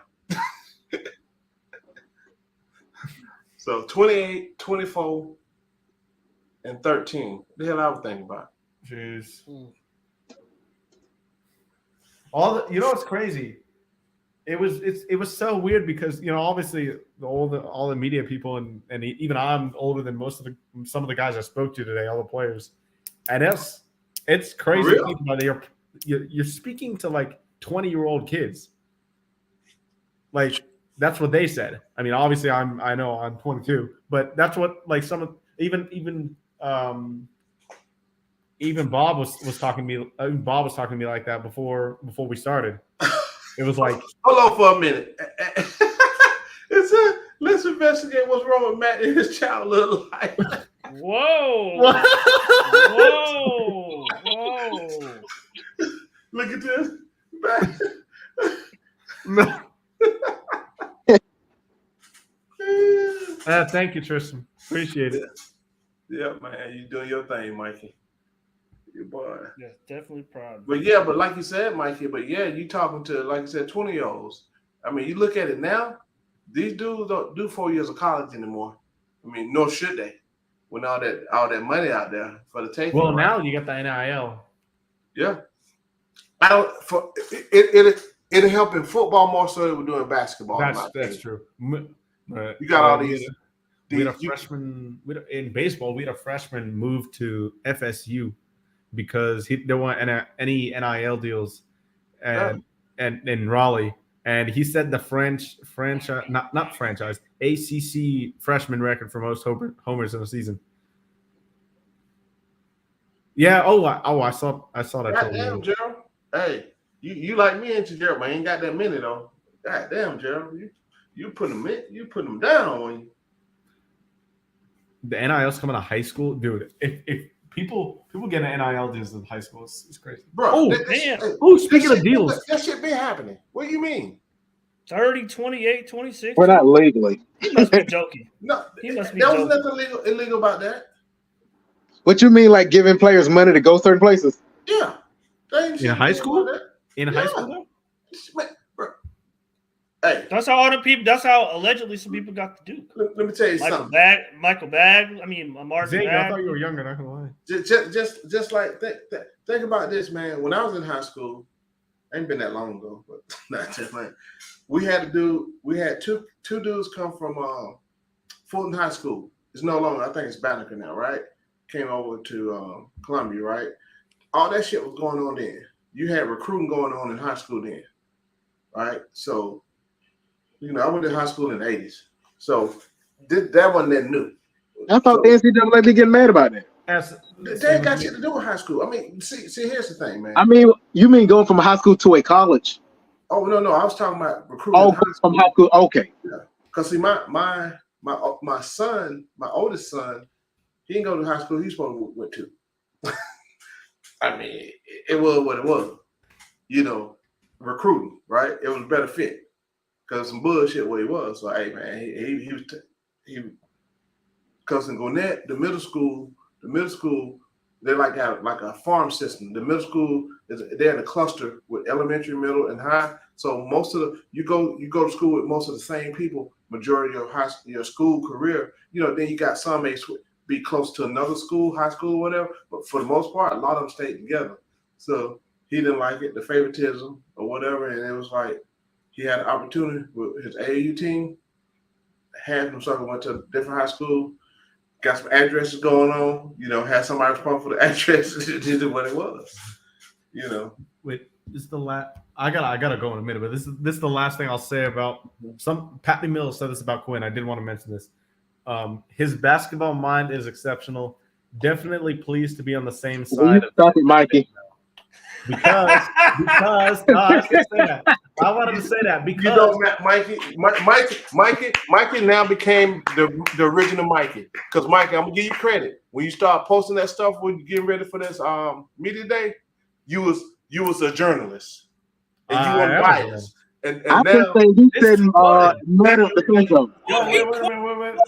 He quoting the player. He's doing journalism. Oh, And he's setting you up. Foot spreading rumors about this is a quote from Patty. He said his basketball mind is exceptional, and then he went on exceptional, Pharaoh. Then exceptional. he said, Yes, I'm exceptional. pleased to be on the same side now because the reporter who I didn't ask this reporter who asked him said, like, you know, you've been in the league for a while, you've had to guard a lot of offenses run by Quinn. You know, how is it now being on the same side as him? That was the question. Exceptional, Pharaoh. Genius. Exceptional. So that's pretty much. And look, I ain't never said the dude wasn't a great coach. I just said I wanted the name. You just overhyping, and Michael was doing it at first too, and then and Alan's in the background. Y'all doing Quinn the most. I wanted Quinn the most out of any of the other guys. Oh, I did too. He's not a bad coach, but the way y'all was talking about, like especially Matt, then Alice was on it for a minute, then you, Mikey. Y'all know me. I'm going there.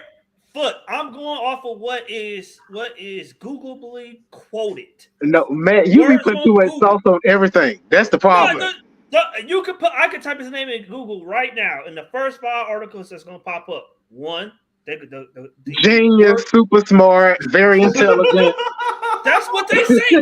Those aren't my words. That's what they say. Trigonometry, but that's what they say. In fairness to myself, I never said that Nate McMillan is a bad coach. I said he doesn't fit this team. He could not coach this roster and the people we have on this it was team. mad on that BS. It doesn't fit.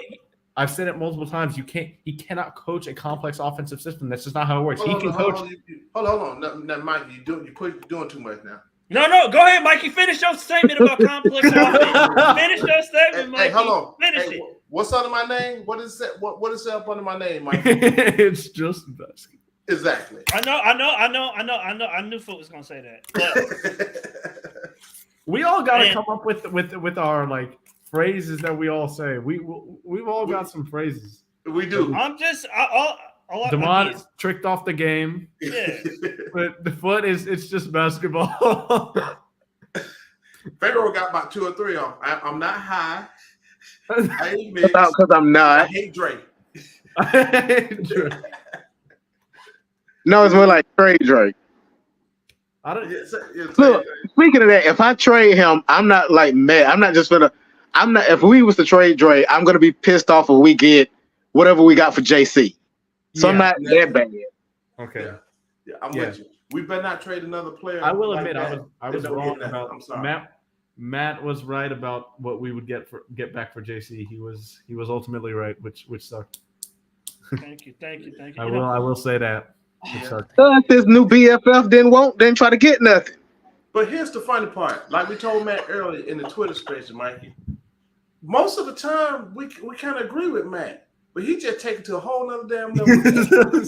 I mean, he don't know how to stop. He just pile on. Quinn do this trigonometry. Yeah, I'm like, bro.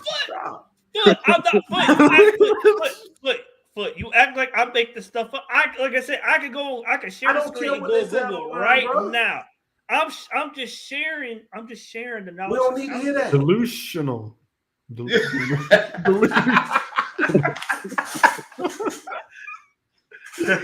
Yeah. Never boost Matt up. Then he gonna be exactly. Oh, hey, Jill said we get some good players and London goes to Magic City with Neat. Now, hey, if you go to the Gold Club, where they're no longer around Club 21, my boys. Yeah, Jerry, you know about those spots. Foxy Lady. Yeah. I thought he said analyst was here. Apparently. He was in the background. He's in the back. Oh, okay. All right. Yeah. I'm probably gonna head out. Yeah. Well, this was good. This was good. We got to every player. I think we just didn't discuss Keaton Wallace because there was. That's fine. But hey, man, we appreciate your work, man. We sure appreciate your work, man. I you could have asked that man a question. You said nobody ain't asked him nothing. I mean, I asked him a question, but I didn't really get much out of it. It was just some fluff, like what Landry said. It was I would be like, I don't know what I'd do if I got up there and nobody asked me anything.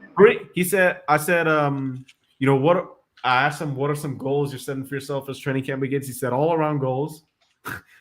He said he brings deep. And then I asked him, what is something about your game you want Hawks fans to know about those who haven't seen you play? And I said, and he said he brings defense and threes, and he's like, I got to bring the energy every game. That's all I got out of him. They need a PR guy. Who was that who came up there and was like questions, anything awkward? Who said? I forgot who that was. Oh yeah, who was that? I can't remember. I can't forget who that was, but that was funny. He got questions though, but that was funny. It was. I don't remember. The guy who was like managing the media area. He said anyone got questions for Jerkel, and I was like, yeah, I got a question for Jarkel. I want to know who Jerkel is. That's what I wanted to say. But yeah, he misses his own employee's name because technically, those players are working for the Hawks, same as the social media people are. So like, they're just getting paid a lot more. But yeah, Mikey talking sports in a right triangle cosine. No. Come on, Gerald. Come on, Gerald. Oh my God. There you go. Thank you, Gerald. Thank you. Exactly. Matt, that's for you too. What do you say? I'm sorry. I like to go into details. Where y'all see look what Gerald Gerald Thomas said. at? Look at Where's it that was Quinn. He's so complicated. His trigonometry and everything. Really? Yeah, Quinn likes to talk about that stuff. Yeah, he loves to nerd out about like offense and shooting. Right triangle causes the finest ratio. Where y'all see Gerald Thomas at? In the comments. Above mine. I don't see it. Look, Gerald Thomas, not the other Gerald. Not Ticket. The Gerald with a J. Oh. The Gerald with a J. Not Ticket. Oh, okay. Yeah, not yeah. I mean, see what I'm saying?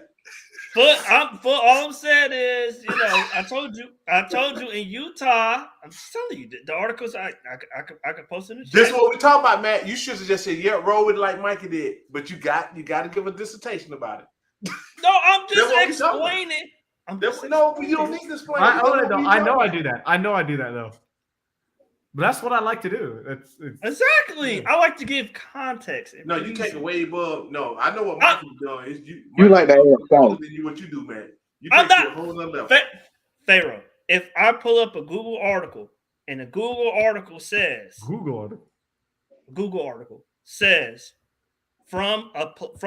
for instance, like I was telling Foot earlier, Mike Conley, and Mike Conley say, typically we start off slow because Quinn's offense is very complex. You need kind of like a PhD to understand some of the terminology and some of the X's and O's that he uses. Foot don't like that, but it's put out there by a pro, by an all-star. You know I'm in IT, right? You know I'm in IT. Yeah. But it's not trig. It's not trig. It's calculus. No. I know, but I'm just saying. I'm a smart dude because I can be real analytical. It's actually AP calculus. Trey also said, when Quinn was in Utah, and he would, obviously they had Donovan Mitchell. Trey wouldn't be guarding Donovan Mitchell. He'd be guarding Mike Conley. He said he despised guarding. He didn't use that word, but he was like he hated, or I think that was the word he used. He hated guarding Mike Conley, even though like he's not the greatest offensive player. It was still so hard because Quinn's offense was just so hard to guard. That's what he said. Man, boy. And that's what I've been trying to tell Pharaoh and Foot, but they don't want to hear it. No, I don't. You act like because yeah, it's true, though. I didn't make that up. I'm not making that up. You act like just because I ain't got my pom-poms up for Quinn don't mean I don't like it. Exactly. How is putting out facts that an NBA player said about him overly supportive? Because it's just like what's the word? It's so much exaggeration of praise that you're doing. But you act like I'm saying this stuff about him. I'm pulling quotes from players. But Matt, you take to a whole nother level. Like I told you, I'm gonna find what I saw on Instagram about a play ran in like the 1940 something, right? My whole point is, at the end of the day, it's on film what Quinn does. It can be stopped. So they don't be doing that different, right? They're not doing that extravagant, right? Oh, this is something new in the side. My whole point is, again, you have to have the players to do what they need to do on both ends of the floor, right? Right now, the NBA is watered down with intelligence, right? based off what it used to be, right? There are a lot of intelligent players in there. LeBron's a whole bunch of, but from what it's worth, the NBA is too damn young, you know, with the skilled players, and they don't understand the game just yet because all they've been doing is get on teams that they run up and down the floor like JJ and really no skills and basketball IQ. That's what's missing in today's game. Like in the 80s, it was a lot of basketball IQ going on with your Birds and all of them guys. You had slow dudes balling. If you look at that damn 80s Boston team with Bird, Parrish, McHale. Come on, bro. Dennis Johnson. That team is slow as hell. Will bust your ass. And I can stand them because it was Hawks and the Celtics a lot, right? So my whole point is basketball IQ. I don't give a damn what system you run if you can't execute it. So that's what me and Pharaoh are talking about. Not saying that his stuff ain't good. Hell, you take that shit to college, high school, you probably bust everybody's ass if you don't get the dudes to run it. But in the NBA, there's film. You have to have the players to stop it. Just like we don't have the players. I agree with that. I agree with that. Makes sense now. So that's all we're saying, man. We're not saying we like, you know, we like Quinn. Hey, when it was available, hell yeah, get Quinn. So we just talking about he gonna be all. We got these dumbass players. That's why. That's why I think he's going to help with raising up their, you know. No. They have to. No, that's them. Yeah, he can lead them to water, but he can't make them drink. He can give. No, I mean, yeah, they gotta have buy-in, of course. Yeah, exactly. But I think that's why it's so helpful that so many players are saying they have buy-in. But look at what Trouble Man just posted, right? But see that's my that's why I keep going. I keep going at the players, dude. That's why I don't go at the coaching, because coaching is 10-15% of basketball, right? Especially at the NBA level, bro. You should be able to stick, dude. When I was playing before the pandemic, I was playing the men's league. We ain't want no goddamn plays. We played basketball. I'm gonna go pick him a screen over here. I'm gonna get over here to the open spot. I'm gonna drop it off on the pick, whatever the case may be. You ain't gotta tell us play no damn plays, run no plays. And even sometimes with the guys that I coach, you know, from middle on to high. Look, I figure out the flow of the game. I want them to figure that shit out themselves, right? Hey, spacing, ball movement, and people movement. It's that damn simple, right? It's that's what he preaches. Yeah, that's all it is, dude. Now I'm gonna. But that's if I see something, I'm gonna call something, huh? What'd you say, Mikey? That's what he preaches. Then that's what I told you earlier. That's what he emphasizes. So it's in their cognitive. But they gotta do it. But they gotta do it. That's what Foot said. They have to do it. Yes, of course. Don't worry. You keep saying emphasizes. The emphasize don't mean nothing because again, like I showed you before, we should all seen when they do that shit, they win, then they come out, play shot, they trick off, and like as Demond said, do something totally different, do something than the sideline reporter said, Nate or whoever, or even Quinn said it's that you know, Quinn, the same thing, you know. So if they move the ball movement, we beat anybody, and we get that, and we got the pace, get up and down the court, man. So my whole point is that's why we ain't going against Quinn. We like Quinn. I don't think nobody on the chat, I ain't really seen nobody said they ain't Gerald like may not like Quinn. Okay, that's fine. I like him, but at the end of the day, he ain't this damn God, this genie with a wand. He ain't that. You overhyping him, right? Because guess what? What he win in Utah? Not a damn thing. So I mean, we all know Foot he didn't have the talent. Don't do that. Don't do that. Man. The way you talk about it, don't even Mikey know. Don't do that. Don't do that. So that means he got a talent now. He need to win this year. He's not going to win a championship this year. Okay, then that excuse don't work. Just let him coach and do his job. The only defense you have against Foot's argument here is the caliber of teams he was going up against. Exactly. No, he don't. Hey, Mike, he only had that defense the way he talk about Quinn. So I'm gonna tell you why I stand like I told y'all before. Until Quinn gets past what Nate got past with these with the Hawks. That's not fair. That's not fair. You know, I mean, that's not a fair assessment, Flood. Yes, it is. No, well, at least he gets past his own benchmark, which is the second round. Yeah. I think he will. I think we're gonna win a championship in his 4-year contract. We're gonna win a title.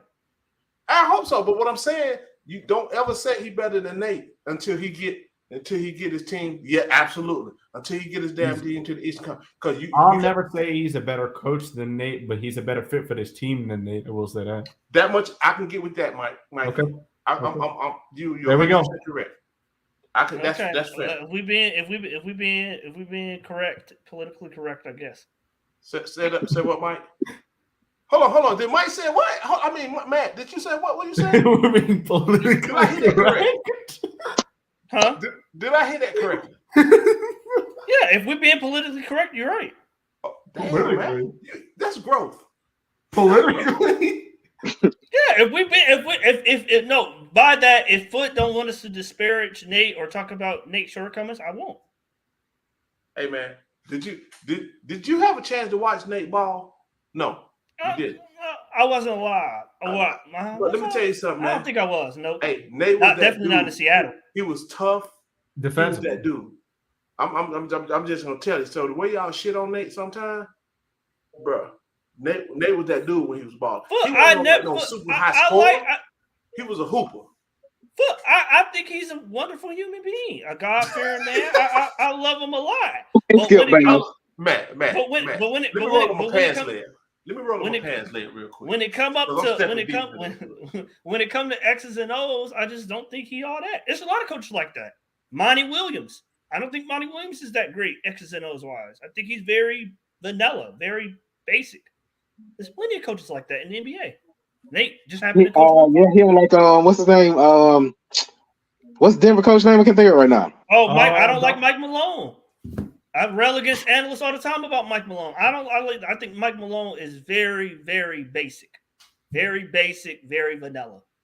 What happened? He got Dave Adelman over there running his offense. That's why it looked like that. But that's why he the highest paid assistant. That's why he the highest paid assistant coach in the league. They won't let him sniff another job. You made Mikey walk away, man. I don't know why. I guess he liked Mike. Yes, Mike Malone. I think Mike Malone. Like I said, I think Mike Malone is very, very basic. Do you know how hard it is? Like the coach, we have never seen an offense. Arvydas Sabonis was a great passer and big man, but he did not have the point guard ball handling skills that Nikola Jokic had. And there has never, ever been an offense run like the Denver Nuggets in NBA history. And he is at the helm of that. But Mikey, Matt, you were saying that same BS early. Mikey, I just told you that Dave Adelman runs their defense, runs their offense. How do you know that for sure? Because the same way the way Prunty was running here. No. Mike Malone said this out of his own mouth. He didn't say he runs my offense. He said no. He said Dave Adelman coordinates and designs the offense. That's where he said that. Go show me. Okay, I'm about to pull it up, and that's why he's the highest paid coach in the league. I know he does like a lot more than normal assistant coaches do, but bro, you're still just to say Mike Malone, like he won a championship last year. What they did with that Nuggets team after having so many injuries, after having so many, the Nuggets aren't good. Jokic is a playoff choker, even though he wasn't ever because he never had a healthy team. And I agree. He controlled all of that and steamrolled the entire league in the playoff last year. Just absolutely steamrolled. And Mikey, all I'm saying is, prior to Nikola Jokic and Dave Adelman, he's a defensive coach. First of all, Mike Malone. That's true. That's true. Second of all, before Dave Adelman got there, they were very, very mid. Gary Harris, Randy Foye. Those guys. Oof. I mean, no, they're not. They're not spectacular players. No, they're not. Although I like Gary Harris, I think Gary Harris wasn't. Gary Harris is pretty good. He's a good shooting guard, but he can't run an offense. They didn't have a good point guard. Name their point guard before Jamal Murray. They had Moutier. Who? Emmanuel Mudiay. Exactly. Are you serious? They had Moutier. Please Moutier tell was, me. Really, man. Moutier was a top 5 pick. I don't give a damn why he was picked. Moutier was the top. It doesn't matter where they pick, bro. So was Darko Milicic. I mean, come on, Mike. You're gonna pull up the one bus and The one. Hey, when the last You gonna time pull Denver up- had a you point gonna- guard, a real point guard? Let me see. Oh, shit, you probably don't know. Before they- last real point. Chauncey? Last real point. I mean, what? Iverson when he was playing point guard next Oh to yeah, Jared yeah. Kenny Martin. Basically, Yeah, I can't name another Nuggets point guard from Moutier to Iverson. that's what I'm saying. What do you expect them to do with that? Like, Nothing. hold I on. mean, that's why Matt he clowning the coach. But so Matt, so with that, what you saying about the assistant coach? Oh, Ty you agree- Lawson, actually. Yeah, Ty Lawson. You agree with what I'm saying about is like 15% coaching and 85% players? Then you agree with that, right? Oh, it's more the players. Yeah, definitely. I mean, Right, no, right, but right. I never had a problem with being more coaching. I mean, more players than coaches. I just think it's like 60-40, 55-45. Oh no, Way not too that close. No, hell no. I don't think it's as far as Foot says, but I also don't think it's as far as what Matt says. I'm like in the middle of both of y'all. Where you at? Where you at? Like Mike? I think it's probably like 60. well, It's you got probably like 60-40. 85-15. I'm probably like a 75-25. Because That's even think fair. about the Hawks. I know some of the 80-20. problems with the Hawks is money concerns, but it's a reason that they're really Andre Miller, really too. expecting Quinn. Yes, to be Andre the Miller's upgrade. decent. Hold But on, you he still was- have a problem with what, Matt? The money? He couldn't shoot. No, Andre Miller the couldn't Hawks, shoot. like some of the Hawks' lack of movement this summer was due to money, but they're putting a lot of emphasis on Quinn being a difference between last year and this year. That is Please true. They do are. it They're for- banking That's on that. that's showing that coaching matters a lot. So coaching matters. Never said it lot. didn't matter. Not as I gave you my percentage how much it matters, right? What I But- think it matters. Right? I don't like I said, I'll give you if you said 25 like Mikey, I'll give you that, right? That's close enough. That's fair enough. But 3-1.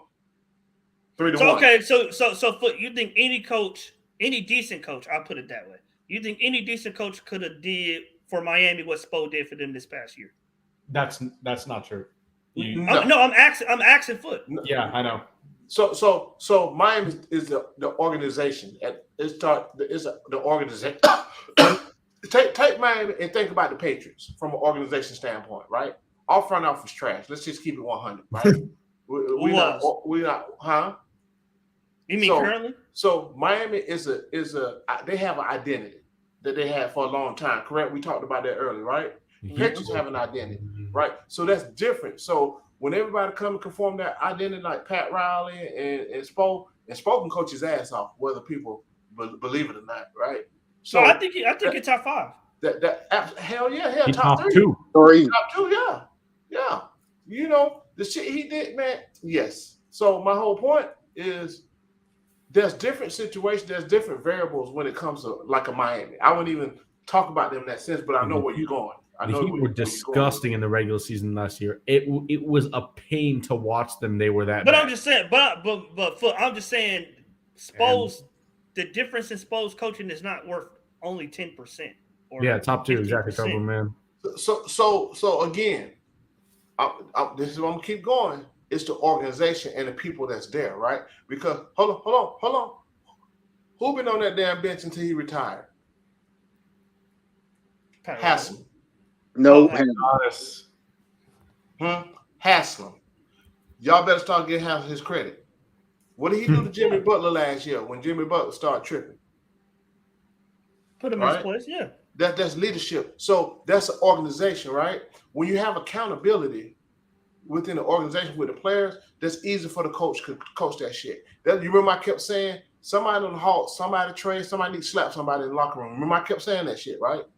You don't see that type of mentality, right?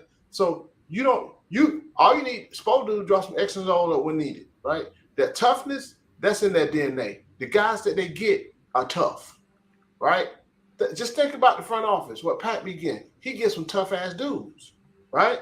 So with a different mentality. It's like when he picked up Butler, that whole damn team changed. You got undrafted dudes balling because there was accountability.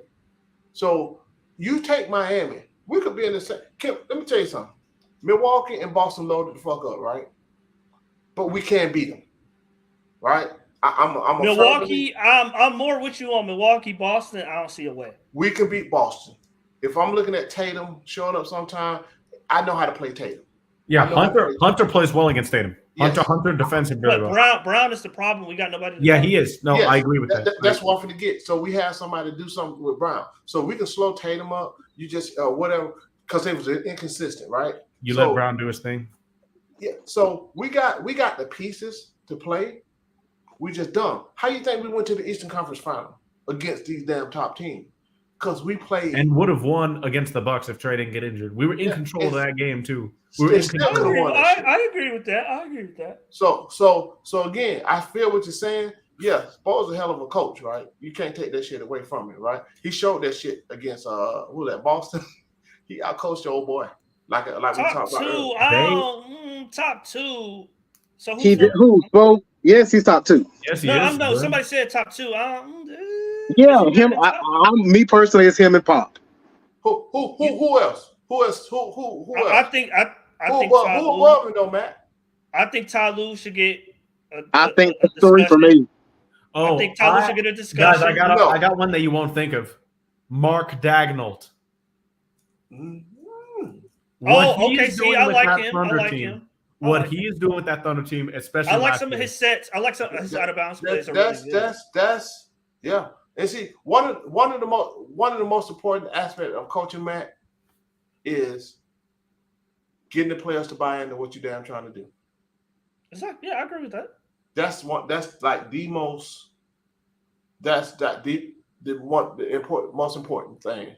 Get them to believe and buy in. So it's 2 things: believe and buy in. Because if a player don't believe, they ain't finna be listening to your ass. That's what I was saying last year about the coach we had. No, I agree. They checked out. I agree. I didn't deny that. Like Mikey said, he wasn't built for Nate is not built for a young squad like this. That you gotta keep to keep breastfeeding, keep the tit in the mouth. I'm just gonna keep it 100, right? I'm gonna keep it 100. That ain't how he built. And that's why I kept saying I don't blame him. He ain't got time for that bullshit, man. All these different moves and you ain't treat me so way to damn all that, man. Play ball. The shit is soft. We soft. Let's keep it 100. We soft. A lot of players in the NBA soft. A lot of players in high school soft. Rec league soft. I do want to point out that getting rid of coaches is not a new phenomenon. It's been happening throughout history. You want to point out what? What'd you say, Matt? Like players wanting to get rid of coaches. That's not new. Oh no, it's been not happening new. forever. No, yeah, that's not new at all. All right. I'm gonna head out, y'all. I'll see y'all. All right, Mike. All right. See y'all. Yeah, and Trouble Man, right? None of these coaches would have had Miami squad in the finals twice in 4 years. You right? Well, Ty Lue, I don't know. Ty Lue is very good. Ty Lue is a good coach. He's not at the level Spoelstra is right now. I'm sorry. He's a good coach. I can't take that away from him. He top 3 for me. I just say he ain't better than Spo. Yeah, I agree with that. Yeah. I'm not putting him above Spo. But he's a good coach. Spo, if you just look at what Spo has done, what Ty Lue done, don't touch Spo right now, in my opinion. But you did talk about the infrastructure that Spo have that Ty don't have. True. I get that. That's part of it. But I'm just talking about straight coaching and in game the shit you see in the game, right? Yeah, and that damn mindset, that culture plays a role. But the shit he did with the old boy, he took old boy with the Celtics out to the woodshed and spanked his ass. Yeah, for sure. Yeah, that was blatantly obvious that he got that Celtics got out coached, right? It was just like Spo came over there. I'm gonna change this shit up. I'm gonna do it this way, and you can see how he do it all the time. He maximized his. He was able to maximize the talent on that team, but it's about Mazzulla. Huh? Talk about Mazzulla. No, yeah. He took Mazzulla to the woodshed. last year. Sometimes when I look at him, man, he be standing on the sideline. I be like, we finna check in. Hold on. What's happening? Who said somebody traded? What trade? It's happening. Blockbuster trade. What are you talking about? Somebody posted. Anybody? Do we need to go to Woj? They, I don't see nothing. only kind of blockbuster could trade will be James, maybe. Who? James Harden. I see whatever blockbuster trade could be. Yeah, that might be something. Let me see. Let me see what Woj said. You know that motherfucker. Woj said, "Oh no, he ain't said shit in a minute." Man, what you talking about? What trade? What trade happening, man? Had me looking. Damn, they gave Devin Vassell 150. They gave Devin Vassell 150. What you say now? No, I'm just saying they gave Devin Vassell 150. I'm like, golly. Hey man, this salary. Well, yeah, they got to spend the money now. You know, they can't. I mean, yeah, they got to spend it, but damn. That's why. What's my boy from Toronto, Houston?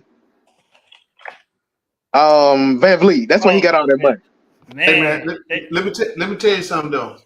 You know who I would like to get right now? Guess. What position? I ain't even saying no position. Just a superstar. Give me a type of superstar, star. What you talking about? Hey, just who I would like to get. I mean, obviously you already know how I feel. If you ain't no damn difference maker, I don't need your ass. I'm guessing you talking about. I'm gonna say Embiid. Yep. 100's contract is a bargain. Yeah. Hey man, we can get Embiid. I know his ass hurt, but I'm just telling you. I'll get you. What say you, Matt? I would like him to trade. He ain't clutch to me. He ain't clutch. I don't need him. I don't need my center to be clutch. I need Trey to be clutch. I mean, that answers your Capella question in so many ways. Shoot, rebound, defense. I still got a yanker. I mean, come on, dog. I'm not a big Embiid guy. Like I said, I think he choked in the playoffs. Again, we don't need him to be it. Okay, do you think he could play better? Do you think he could play better than Murray if he don't get all them shots? Because if he did the second option, he not getting all them shots. He getting again. He's a threat, right? I don't need him to. I think, man, look, at this point, Embiid got the money. He want to fucking win, and he cares, right? So it won't even matter, right? It won't even matter. I don't think it'll matter. He want to win. If you look at, I don't know. He say that, but I don't know.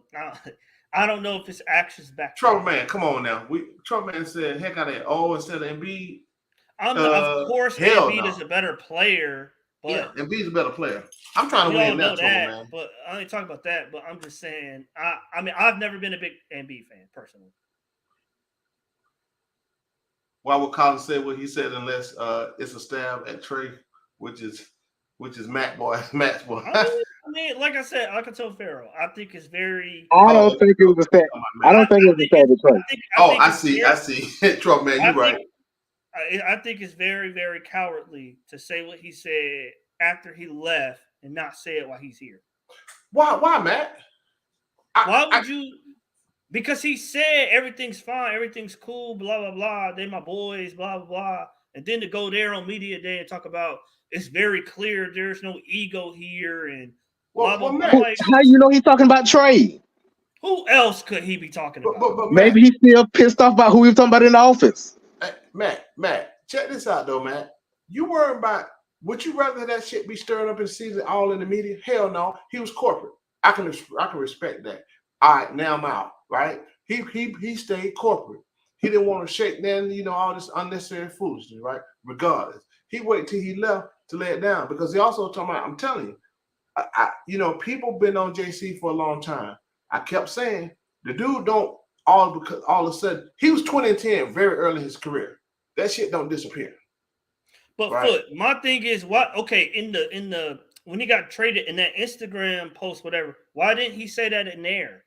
Why would you wait a whole month later? That was a 5 minutes before the letter. What I mean, that was a letter for the fans. To the Atlanta fans and Hawks being But appreciative. he put in there Atlanta stunning my growth or whatever he put in there. Then the second, but that was a They did. separate paragraph. Yeah, they did. That's All what I'm so saying, ma- y'all say Ma- I pile on. Ain't that piling on? No, he didn't give us that. He didn't give us that. What he gave us today. I think the only reason you think he was talking about Trey. I mean, Yeah, that's I it. think Yeah. it's clear. It's not just Trey. I mean, I think it's clear. I mean, to me, it's clear what we're talking about. But I mean, just to why even bring that up? Just say I'm happy to be here. Blah blah blah. What difference does it make? What difference does it make, Matt?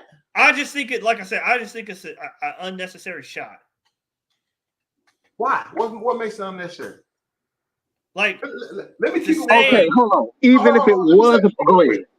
Hey, Trey got a slick ass mouth while you playing now.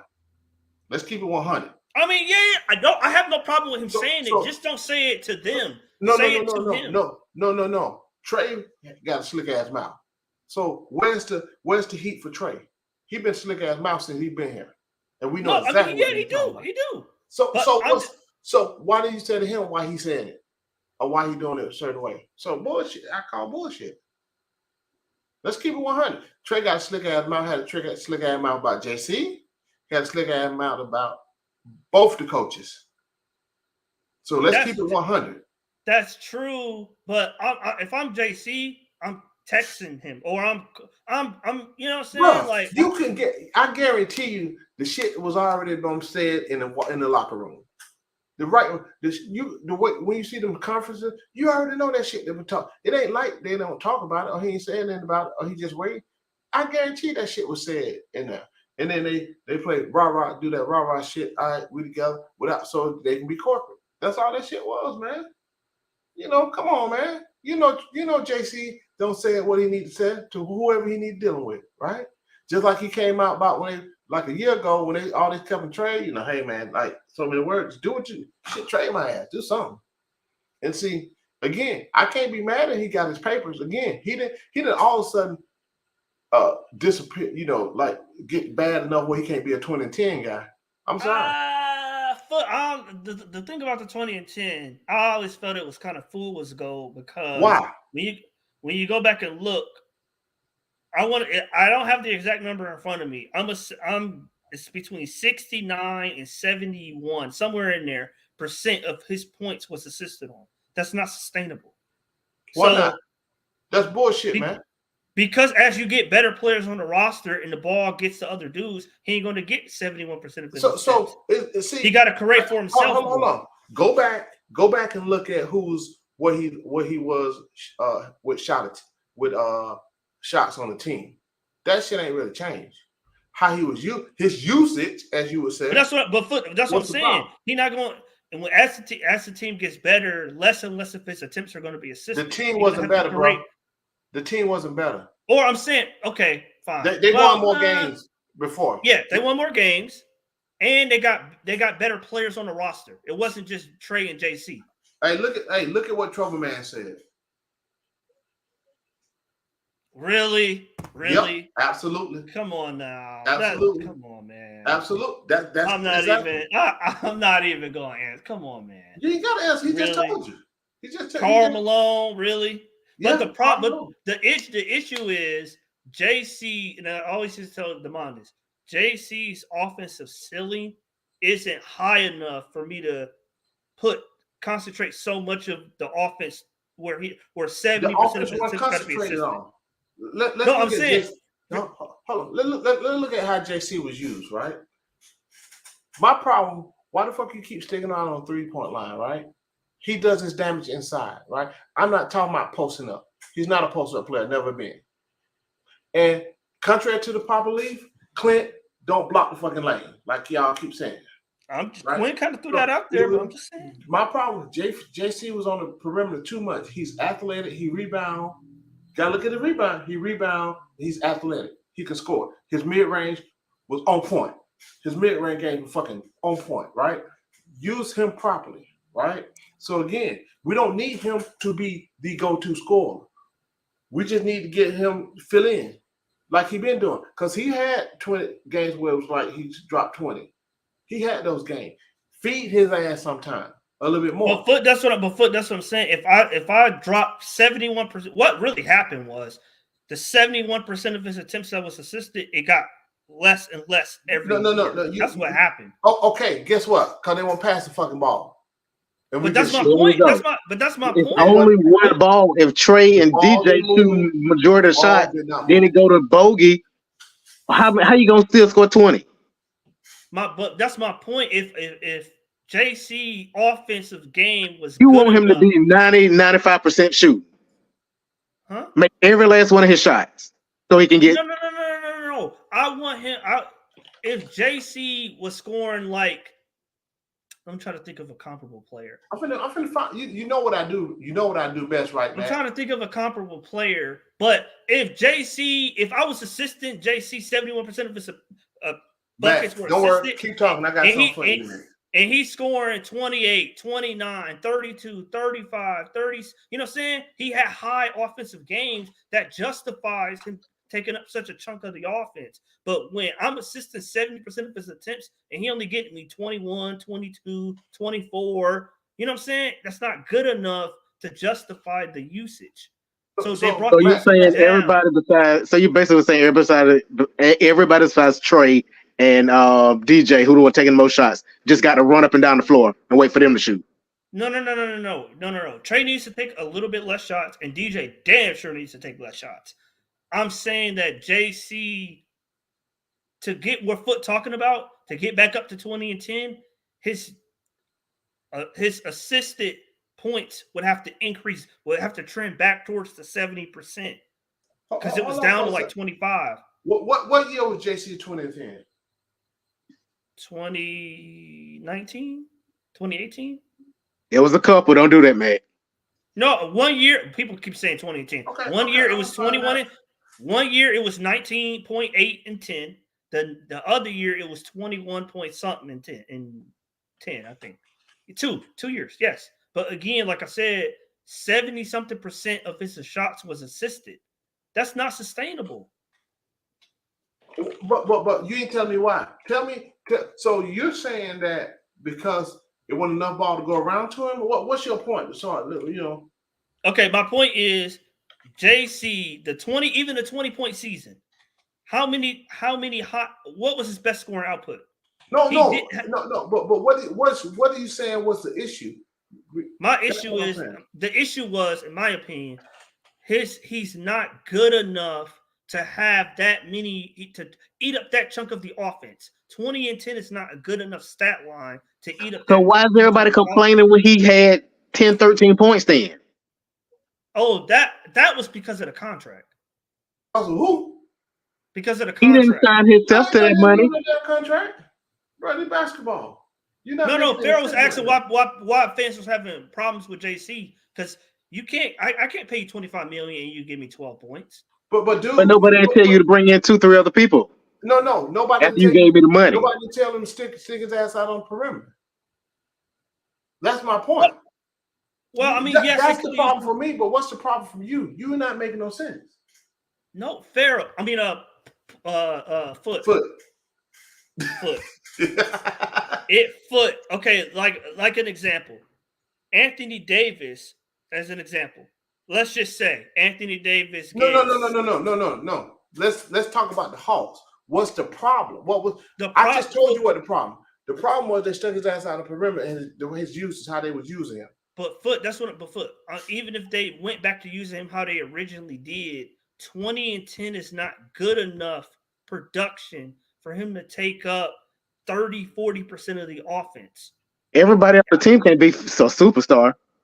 No, I'm not saying that, but he if he could still produce close to 20 and 10 on less usage. What I'm looking for, Pharaoh, is let's say DeAndre Hunter, because I like DeAndre Hunter. Let's say DeAndre Hunter, 75-80% of his points was assisted, but he was giving me 30, 35, 32, 36, and he was consistent at that output.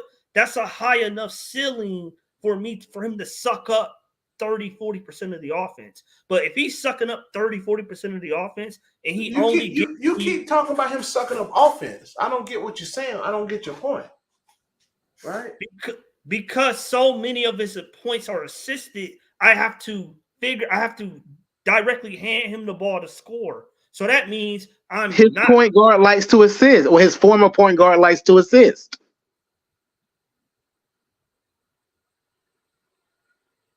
But Pharaoh, it can't be exclusively to John because Who if said I'm no? assisting, Dude, nobody said it was the exclusive as John. What did I say? John does most of the damage with it, in the right? mid range. Okay. Guess what? When you don't stick his ass on the perimeter, guess what else he can do more of that we didn't even talk about? What? Rebound. Right? Yeah, he was a good rebounder. That's my point. So then he put the shit back up or whatever, right? But when you're on the perimeter, you ain't getting. That's why his rebounder was like up and down, whatever the case may be. So he can make easier buckets when he's closer. And again, Clint ain't called no fucking lane like people keep saying. Because if they move the fucking ball and the people move, it don't matter. Okay, You run the Clint in the damn triangle. Here. Foot and Pharaoh. Let's say everything maxed out for JC. What's his highest point total? What do you think per game? Say it again. If he gets all the attempts he needs, there's not a shot distribution problem. Hold. I didn't say nothing about attempts. He started on the team in attempts. No, I'm saying what do you think his max point per game production is? 25. I don't know what I'm talking You about. saying like when we talk about like Trey 25 and 10? I think he can get like 24, 25. No, he get a 20. He should be in 20s consistently. He's done it. He was a 20 and 10 guy, bro. He was Foot, but it was. But Matt, hold on, Matt. He was a 20 and 10 guy early in his career, was he not? Yeah. So did he just forget how to play basketball? Because hold on. What I see people talking about now, he can't dribble, he can't do this, he can't do this. The fuck he was doing the first few years. I mean, catching alley-oops, hitting corner threes, and hitting that. No, he wasn't hitting no corner threes. He just started that shit. And not in the 22 years he started hitting threes. Like 2 years ago. His second year. 2 years. No, his threes like 2 or 3 years. That's when he started. They had him out there shooting threes. He didn't shoot. I don't have it in front of me. I could have sworn he shot 36% his second year. I'm not talking about his percentage. I'm talking about the amount he took. Right? Oh yeah, his volume wasn't that high. I'm talking about the amount he took because again, when he's close around, again, people convince me with this Clint was in the way bullshit. That's bullshit. Because you had other dudes, other centers. You had Alex Lynn, right? You had Call Me, what's the name? So come on, man. So Trouble Man, it's a Trouble Man. That's what Trouble Man. It's a mixture. It's both other players on the team make the team better, but it's also that John Collins' max production doesn't justify the number of attempts and the number of how I have to dedicate the offense to him to score. It would be like offense wasn't dedicated to him in the first place, man.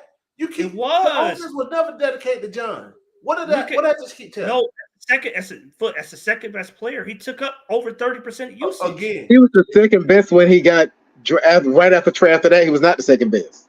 20. My point is, he was a 20 and 10 guy consistently. So 20 point, 10 rebounds. I got that Foot, but that's when you get the rebounds, there's opportunities, especially offensive. There's opportunity to do what? Score. It wasn't like he was just out there going at dudes or whatever, right? He got easy buckets, is my point. So you keep talking about other dudes coming in, taking up, scoring or whatever. He wasn't a focal point of the offense, is what I'm saying. He never was. His second and third year, he was. He wasn't a focal point of the offense. I'm not talking about what you can score. I'm talking about who the ball ran through. They did. They gave John Collins the ball in the post. They gave John Collins the ball on lobs. Was John Collins the first option on offense? No, he was second. Who? With who? With Trey, when Trey got there, he was second on it. He was second. Was he? So you telling me the ball ran through John Collins? Trey bring the ball up the court. He looking for John Collins first. That what you telling me? Partially, yes. His second, especially his second year. Bullshit. Especially his second year, yeah. And then the third, and then the third year. I got it for you. What year Trey come in? 2019. 2018, 2019? No, 2018. All right, 2018, right? Trey Young.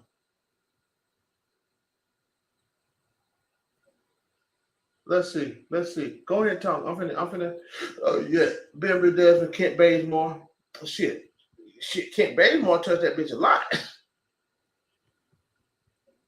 So let me go here. Let's go here. Go ahead, talk. I'm finna get all this shit for you. Yeah. So John Collins, as the team got better, John Collins' percentage of his, you can't have John Collins. His production. Not talking no sense, bro. You keep talking about what I'm you explaining can't have it to John you. Collins do. His production does not justify how much of the offense he takes You make up. no sense. What does you keep talking about production justifying? I don't understand. I don't understand how that's hard to get. The number of high performing games that he has is not good enough to justify the number of attempts, and B, the number of usage he had on the team. So what do you mean by attempts and usage? Look, he has more usage than Hunter, because this is the guy who be saying Hunter, and his justification. Who had more usage between them two? Ooh. Who had what? Who had more usage between Hunter and JC? I can't remember. I think when JC last was year, JC was third on the team in touches. Not now. I don't know how many shots. I just said touches, but he touched a bitch on the perimeter, so he didn't do shit with it. Right? Hunter was after JC on touches. So, but I'll get that. All that stuff. So I know what you mean. So, let me see. What that shit? Because y'all know I like stats.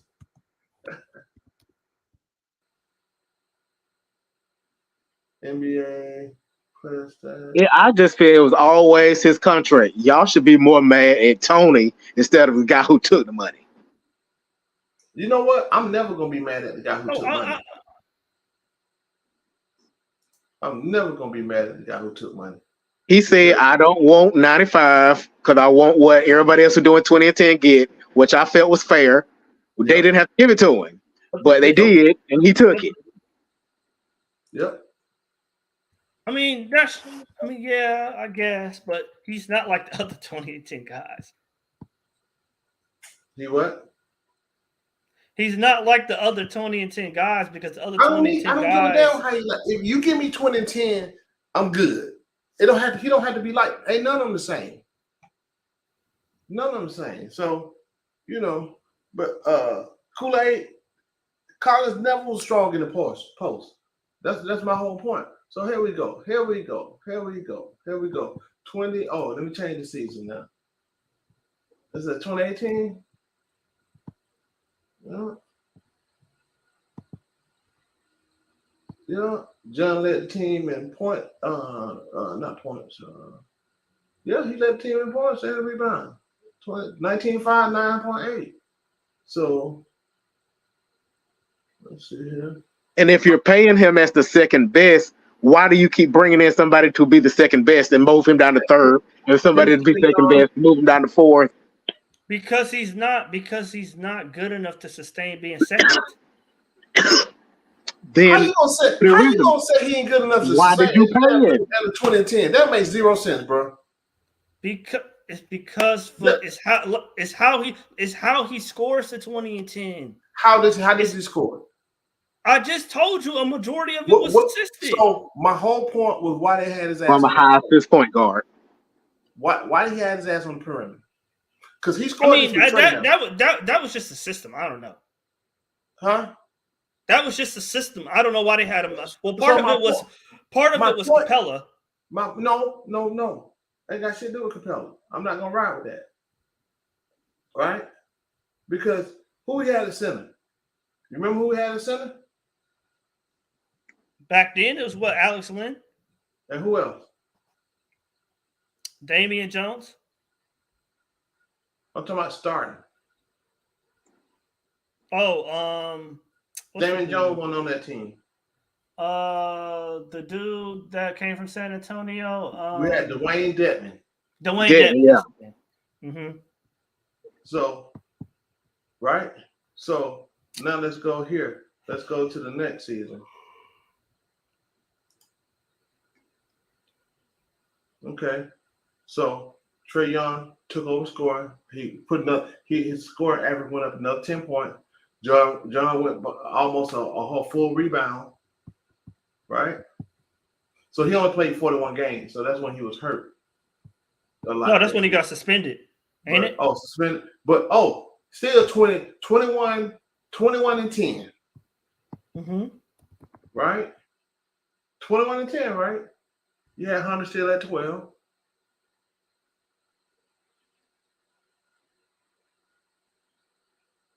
Right? Uh-huh. Now let's go again.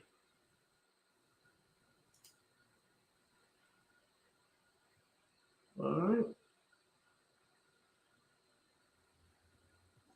Like I said, I ain't never got up here and defended no single hit from him.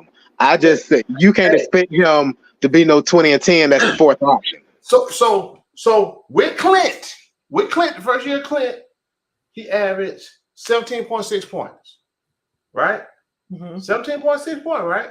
With Clint. Mm-hmm. And then damn near 10 rebounds, almost.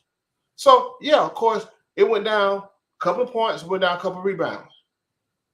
So what happened? So you can't say Clint was a problem. What happened? But Foot, 50%, because I haven't pulled up, 50% of his attempts came as an alley-oop his second year. Pull it up. I'm on third year, bro. I'm not. I don't know what year he got drafted. I'm with when Capella came in, 2021. No, the year before. I don't know. His progression was going up. Okay. But you forgetting why we got Capella. Because John Collins wasn't a good defender. And I mean our center position was Collins awful. ain't the center. John Collins was a good defender. Bullshit. When? You're not gonna nah. When was he a good defender? He's not the center either. John Pharaoh, they put him at small ball 5. With Capella. With Capella. John Collins. No foot before we got Capella. No, I already went through that. I'm trying to show you something, man. He averaged, you talking about defender, he had 1 block a game, bro. You see what I'm saying? Okay. 1 block a game. That's what Capella and what's they doing, 1 point some block a game now, right? No, Capella had 2 blocks a game, and John had 1 block a game. John was playing some beef. So my whole point, that's why it missed me with this. What started happening after that, they started sticking his ass out on the perimeter. Right? Sticking his ass on the perimeter. They start sticking him out on the perimeter because Clint Capella, they ran the pick and roll with Capella instead of John Collins. Because John Collins was supposed again, you had Capella and Collins on the same team. But you remember, everybody talking about Clint blocking the paint. Capella averaged 14.3 rebounds. Capella averaged 15.2 points. Right? Collins had 17.6 points and 7.8 rebounds a game. Yeah, but that was the year he was like 50, 80 something and 90. I mean 50, 38. No, he was 50, 40. You missed my point. Missed my point. You had Capella and Collins together. But he shot more threes that year, Foot. That's when his 3-point percentage went up. They didn't use him in the pick and roll the way that they used him when Clint was there, before Clint got there. So if you look at his usage in the pick and roll, it went down when Capella got there every year. Show me. Show me. You show me. Show me where. Because last year he shot his field goal was 50.8. He shot 50% field goal. Oh, last year and 30 and pretty much 30% from the 3-point. Yeah, his 3-point shot regressed, and his No, alley. Shit. Not last year. Okay, so let me ask you this then. So what is his 3-point shot look like? Huh? What's 3-point shot? Okay, I got you right here, bro. He was shooting bad last year. He shot 34%, but he wasn't taking a lot, right? As you see when he started taking a lot, 3-point. Hell, Josh Collins shot fucking shit. No, he shot 40% on 3, but he didn't. Yeah, that's the year. That's the year you're talking about. Well, how many did he take? How many? Let me see. I think he took 3 a game. One. Right. So free throws. Here we go. Rebounds still solid.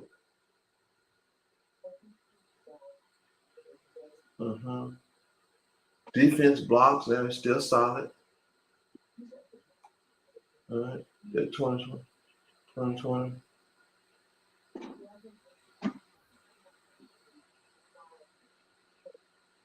Attempts for 3-pointers went down a little bit last year. Again, that 2021 and 2023 start sticking his ass on the fucking perimeter. Then it reflects in his scoring average. So, yeah, they stuck around perimeter last 2 years. That's my whole point. But that's because his 3-point. That's because they bought into the 3-point percentage. But what they didn't factor in was the limited attempts, the low volume. When he crunk up the volume, that percentage dropped dramatically. Now you can say not really, because his volume was up. His volume was down last year. Yeah, that's what I said. You could say the finger was last year, but so his percentage went down immediately. 2021, he was shooting 39.9% for 3, and he shot. So didn't it go down every year? No, it didn't. What was his second year? 3-point percentage, 34%. Then it went to what, 36? It went all the way to 39. Well, how many per game was he shooting that year? 2? 1.3. Oh, yes. I mean, no, actually, it went up to 40. Yeah. Well, how many was he shooting a game? 2?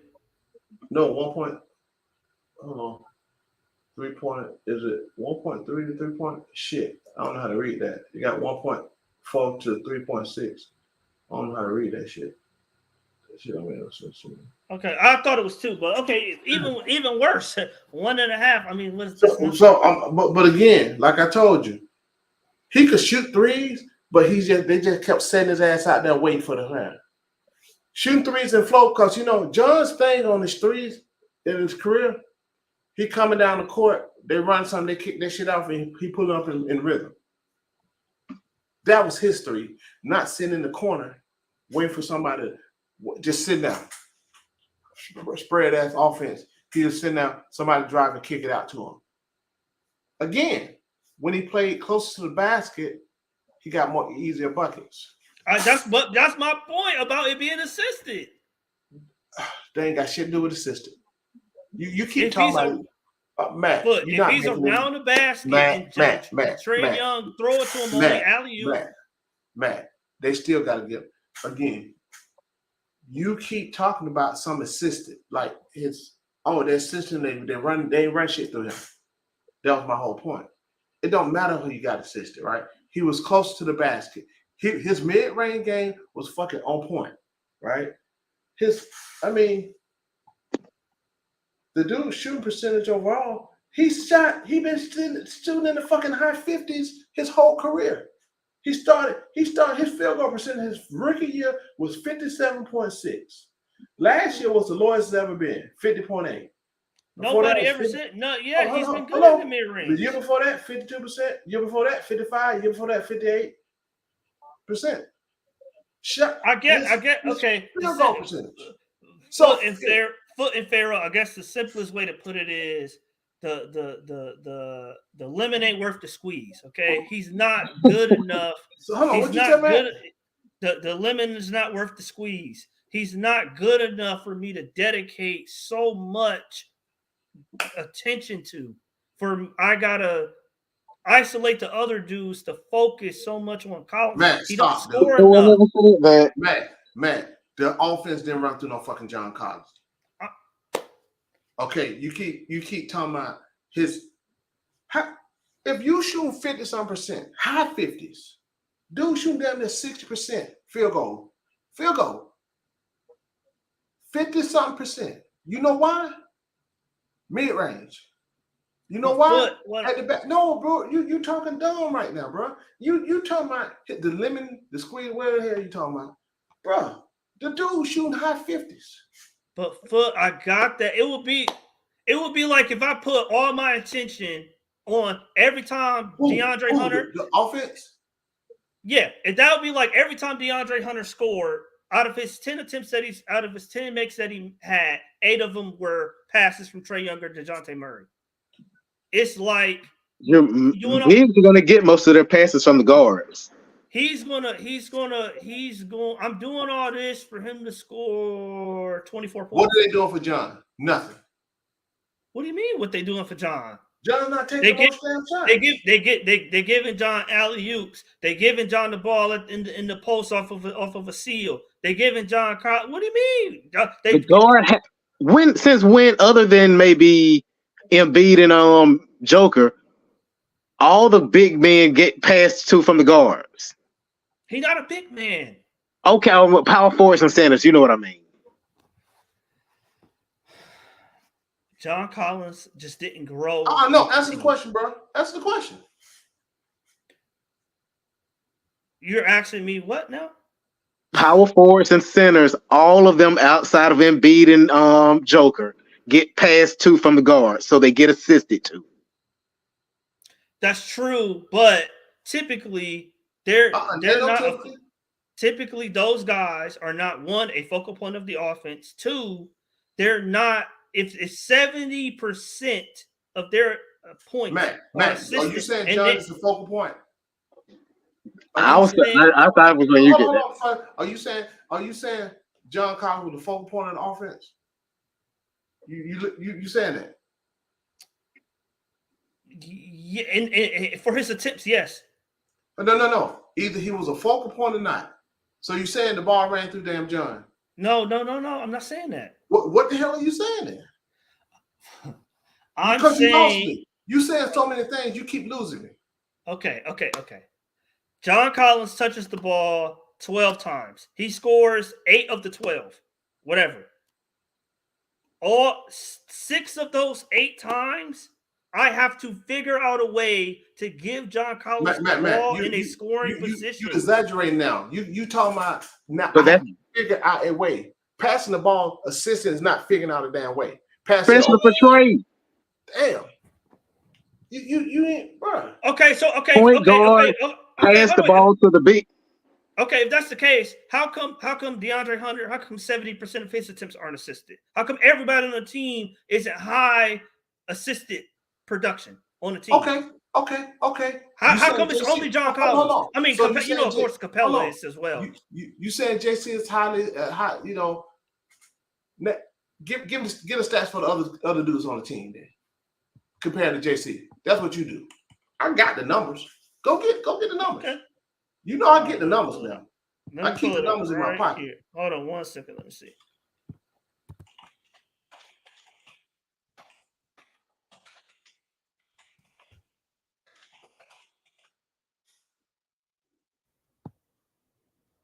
I just to see how you understand a forward and a center are going to get passed to from the guard, especially a high assist guard, a lot. No, Farrell, I'm not disputing it. I'm just saying that John Collins' point production is not good enough for him to consistently get the ball, for me to put him in a position to score. Because if I'm assisting him, That's what that means I'm that's part putting of him a in point position guard's to score. job. Matt said 4 different things in one statement, bro. A point guard is to put his other teammates in position to score. But not all the time. Not 70%. That's ridiculous.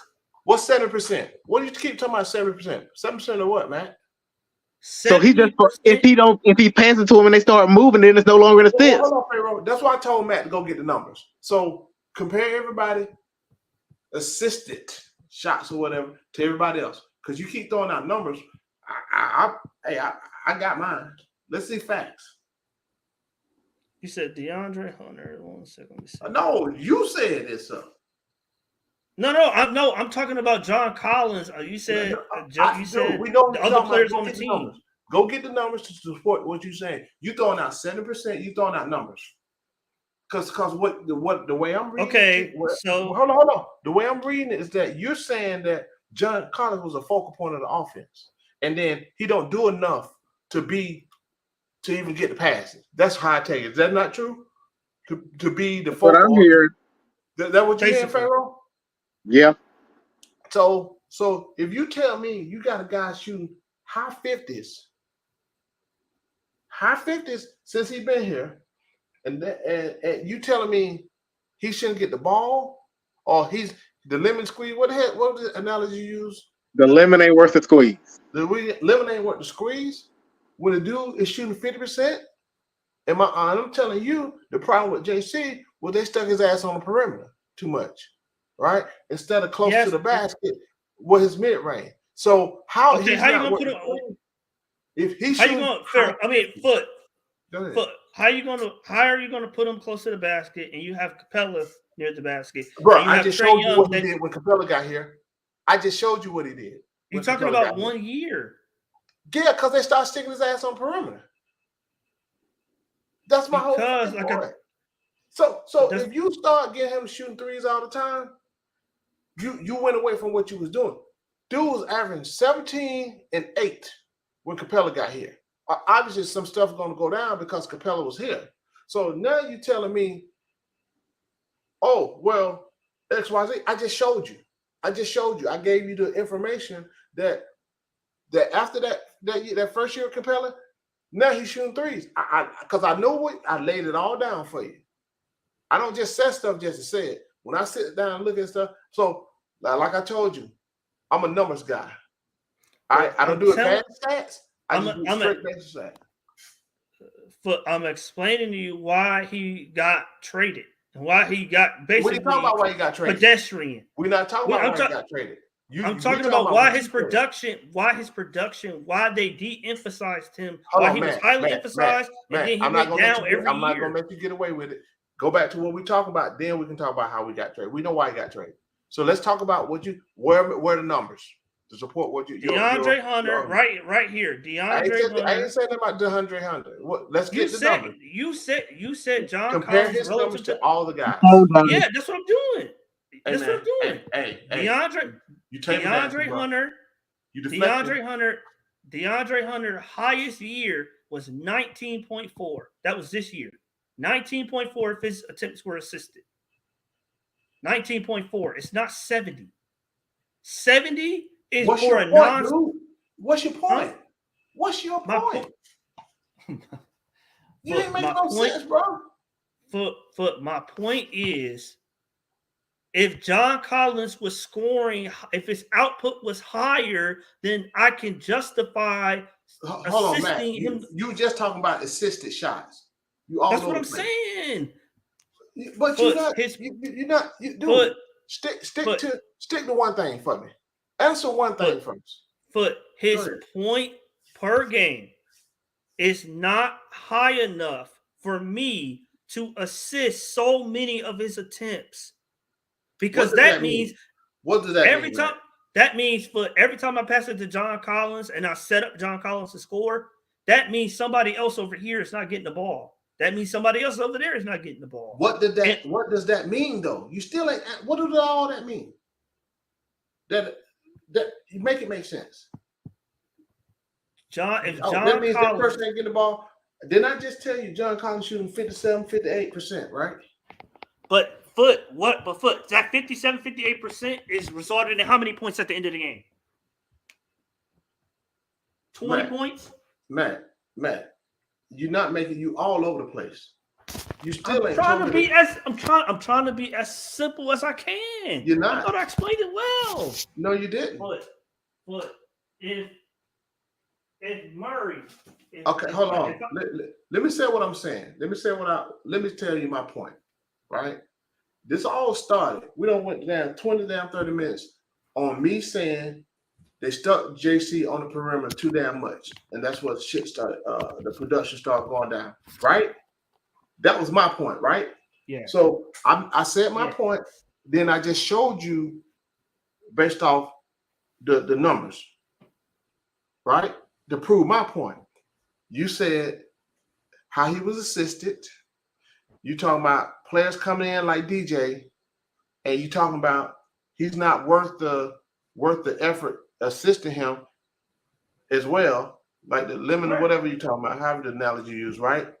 You talk about three different things, right? They're all connected. Like hold on, like he was a focal point on the offense. No, that's 40. Like he was a focal point on the offense. So you have yet you talking about four different things, and you have yet to make your point because you keep going to different subjects. No, but it's the same. Okay. So all right. Let me ask this question. I'm gonna ask this question. Mm-hmm. Why did John Collins' number go down? Because it started with me saying he don't all of a sudden not disappear from being a 20 and 10 from when he was doing the early career, right? That's where it started from. So yes, why did his number go down? John Collins went down every year because one, his attempts went down. Two, His what? Hold on. His what? Attempts. Bro, he did not go down every year. That's not true, Matt. What was his attempt chart? I ain't pull it back up. You said his numbers go down his number been going down every year. It hasn't. You're not his points per game did go down every year. You want me to repeat it again for you, bro? His points per game went down every year. No, I mean I'm talking about after Clint Capella got there. It went down every year. Obviously, before that, he had the 220-point seasons, or 19 and then 21. But that 21 was in a very shortened season because he got suspended. I asked a straight up question. His points. You keep dancing around it, deflecting. I'm asking you again. Why did his number go down when it started going down? Because they stopped giving him assisted points. That's why. They stopped assisting him on his buckets, and he had to get his buckets on his own. And he can't. He's incapable of getting his buckets consistently on his own. You ain't making no sense. You keep jumping all over the place, right? I just told you what was my statement, and you agreed. His usage, right? You keep talking about assistance. No, hold on. You keep talking about some assistance specifically, right? Both. Let me finish. That has some truth, but that ain't what we're talking about. They stuck his ass on the perimeter, right? They took him out of the player line. They stuck his ass played better when he's closer. And Clint won no claw. The numbers still different because his scoring went down 3 points when Clint got here. His rebound went down 2 rebounds, which is expected, right? It's not just John Collins. It's also the lane got clogged for Trey. He can't get to the rim. He got 2 guys down there. Man, again, he ain't had no problem with JC with him. Because it's only one dude down there. Before JC started, and they ran a lot of pick and pop. The first year Clint got here, JC wasn't shooting all them damn threes like he was shooting. He wasn't on perimeter enough like he's been. JC been on the perimeter the last 2 years. Right? So Clint was here. Clint didn't clog up the lane for JC. He averaged down to 18 points when he was averaging 19 and 20.1. right? So his points really didn't take a dip. He 2 rebounds less, right? That's not a huge dip because Clint is rebounding. So again, with Clint, until the following year, they started having JC shooting on the perimeter too damn much. On the fucking wing, behind that 3-point line in the corner. That was the problem. JC 3-pointers came in transition. A lot of transition comes shooting at the not the elbow on the right above on the left and right of the center of the court. At the top basically. He come down and shoot that bitch and hit. That was his 3-point shot, right? So again, you can talk about all this other BS, but you all over the place, man. You all over the place. So I'm like I said, I'm trying to be as consistent as possible.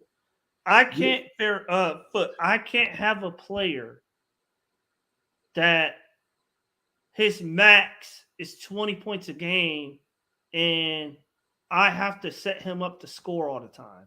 Bro, everybody set up to score. What are you talking about? He's all the time. He was a point. Trey got the ball in his hand.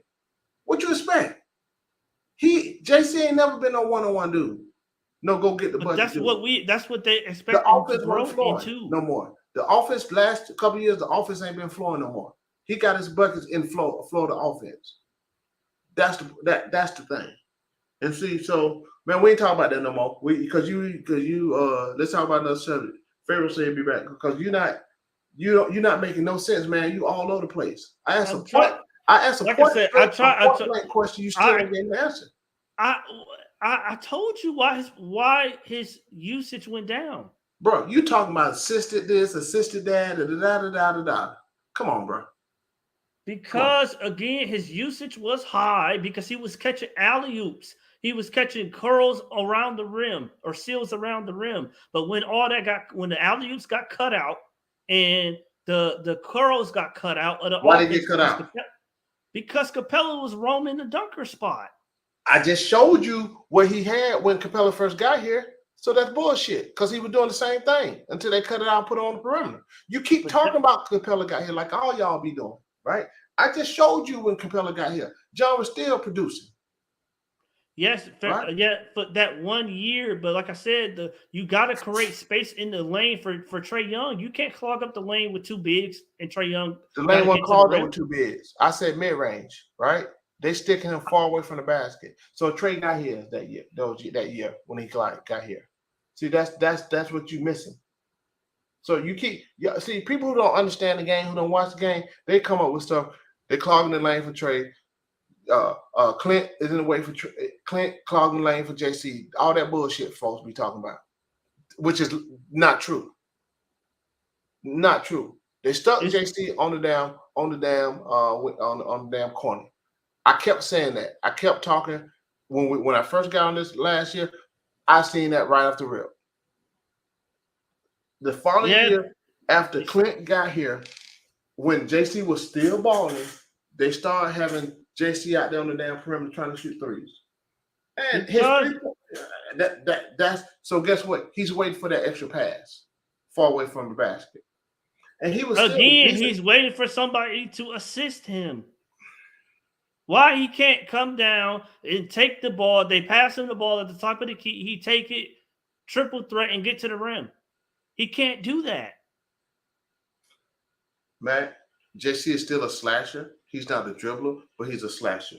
So you ain't slashing from the damn corner much. That takes being a one-on-one. So I ain't finna keep talking to you about it because you still ain't making no sense. You still ain't answering my question. I already answered it. No, you did. You keep giving dissertations and everything. Actually, a point blank question. You keep talking about usage. You keep talking about assisted. You do this. I made it simple. JC numbers went down when they put his ass on the perimeter. But I'm telling you why they put him on the perimeter. Hold on. Here the facts. I'm gonna give you the facts. When Clint got here, minimal impact on JC numbers. 1 point something points per game and made two rebounds per game. Minimal impact. Period. right? When Clint got here. So Shut the hell up, bro. everybody convinced me with that bullshit Clint called the lane. The year after that, they start sticking JC on the damn perimeter. That is what I said was the problem. You can talk about usage. Yes. Hold on. I'm gonna let you talk, but let me finish with this. You can talk usage, all that shit go together. Keep it simple, Matt. We don't need dissertation. This is why JC numbers went down. Usage is part of being stuck out on the perimeter. All that's part of being around. You got to stop with this, assisted that, all this other stuff. That don't make that. Assistant is part of it. He's not a freaking point guard. He's not a two guard. He don't facilitate the offense. You always passing to JC. Or JC, like I said, with JC close to that basket, he get more rebound. That's why his rebounding went down too. Again, right? Because he's out on perimeter. So he's not getting as many rebounds he's normally get. That's why you have 2 or 3 rebounds a game or whatever, right? Sometimes he might have 12, 15. So it's that simple. You stop making it so hard, man. Let's stop making it so hard. It's simple. You think too much about too much, right? It's just simple as that. What's up, Pharaoh? But yeah, we can talk about something else. I'm finna go to bed, but we can talk. Yeah, we can talk about what he gonna do in Utah. I think that's a good. No, I don't want to talk about John Collins. He's not on my team. He's a useless. He's useless. He gonna cost your ass $10. No, hey, Wait, DeAndre Hunter about to lose useless right now. He better. No, he not. Yeah, hell he is. Hey, I told you he don't. He could get his own shot according to the chart 80% of the time. So he good. so why he only giving us 15? okay. How much of his shots are assisted on since you brought it up? 20%. Who? 20%. Show me the numbers. What are the numbers at? Post them. You trying to tell me only 20% of his shot assisted? Yeah. Or what they at? Put the link in. Put the link in there. Let me go look. Cause I can put the link in there for you. ESPN. Go give me go. Put the link in there. I want to see it. Cause I'm gonna call bullshit.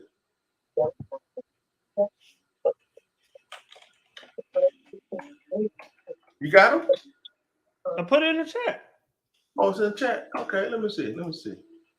I mean, I put it in the private thing. I got it now.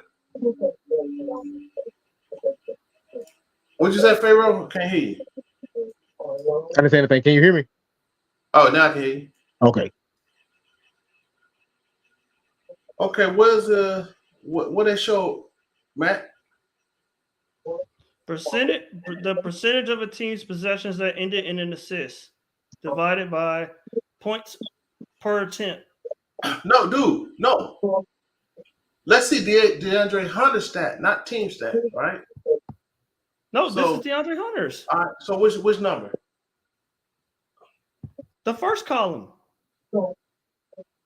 P40. What that mean? Let me look at it. Assist per 40 minutes. No, dude. Let's see game. Assist percent of teams in points per 40 minutes. That don't say anything about what he's been assisting on. So you need to give me some else, bro. Give me some. Okay, let's go to StatMouse. I don't know. I mean, you can get it from ESPN. So yeah, give me some real information there, bro. I can't let you get by with that one. Hold on 1 second. Let me pull it up on StatMaps. I just don't understand how you so staunchly behind Hunter and can't see the big difference between him and JC. What do you mean? The difference? With the usage and what they doing for the team. You act like Hunter is this all-time superstar on this team, like he just untouchable. No. I never said he was untouchable. No, Yeah, let's stay okay, on tell me, Let's but stay as far on as usage, Look, tell me the difference between him and JC. Hey, Pharaoh, don't feel confused right here. Let him get these stats he's talking about he had. He threw out a number. Okay, it's right. Okay, I got one right here. Foot right. Hey, man, don't here. be sending me no more bullshit now. Here you I go, won't. right here. Because you made up some stuff that didn't even work. No, it's I'm pulling up the second site. That's the same thing, but so you can see. This is Fox. AST. Dude, this literally is like the same thing. Assist percentage. That's his assist average. Ain't got nothing to do with his shot. You got assist 48. Dude, the table is right below the stuff. Matt, you just be talking, man. Don't send me no more stats. Right here. Where, Matt? What am I? Tell me what I need. Let's see. I'm looking at them. Let me help you out. GP games, GS games started. MPG minutes played per game. Assists, AST assists, right? Total assists, that's what that is, right? APG, assists per game. A/48, assists per 48 minutes. TO turnover. Turnovers per game. Turnover percentage. Assist turnover ratio. Assist percentage. So again, show me where his offense was assisted. You said only 20%. So 80% of his offense come from what he does. That's what you said, right? Right. What show me which stat? Which stat? I just gave you the which stat shows that you said. Okay. I'm waiting. Why don't you post it in the regular chat so everybody can see and see if I'm missing something? Pharaoh, Yep. oh, okay. Hey, Matt, I ain't looking for no more stats because you bull jiving, bro. You ain't showing me no stats. You just threw a number out in the air. No, I'm telling you. You telling me what, man? Hold on a second. Usage is 7. What are you usage telling me, is man? 20. Dude, I ain't looking Usage- at no more stats. Usage is 20%. I didn't say usage. You didn't say usage. You made a statement. You said only 20% of Hunter's points are assisted. Only 20%. That's what you said. So don't see me no more. I only want to see that now. I don't want to see nothing else. So, man, I'm finna get ready to go. I just don't see what the problem is with getting assisted to, especially from a high assist point guard. Man, Because Matt, the Matt, stop. like I said before, Matt, stop it. Stop it. the production, the scoring production is not the scoring production is not good enough. The scoring production is not good enough to justify the amount of tips he gets and the amount of times stop making up stuff. The dude shoot high 50%. He averaged high in the high 50s whole damn career. Matt, miss me with that. Nope. But like I said, how many 30-point games did that result in? Nope. What I got to do with 30-point game? Not a damn thing. Because if the guy maxes 20 and 70s and 70s, ain't got nothing to do with 30 point. Matt, you're talking crazy right now. Stop while you're behind, please. You keep making up stuff now. You add stuff. How many 30-point games you got? How many 30-point games he has, how many 40-point games he has, is how effective he could be as a second star next to Trey. No, because guess what? If you shoot 57, 56, 58, 55, and 52%, you're effective. Okay, like Murray last year. They said Murray. We ain't talking about Murray. All the time. We ain't talking about Murray. But we ain't talking about Murray. Stop adding extra people. So even I'm gonna 50. I'm finna go on to something else. I'm gonna say what I gotta say real quick. My whole point was they weren't using JC properly. They stuck his ass out. Because he's not good enough to be used in a certain way. They stuck his ass out on the perimeter for a reason. They stuck him out on the perimeter and his shit went down. That's facts. It wasn't because of Clint, like you tried to claim Clint.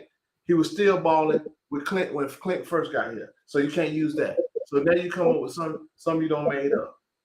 So, like I said, if you shooting 50%, a high 50s in field goal, damn near your whole career, what more can you ask for?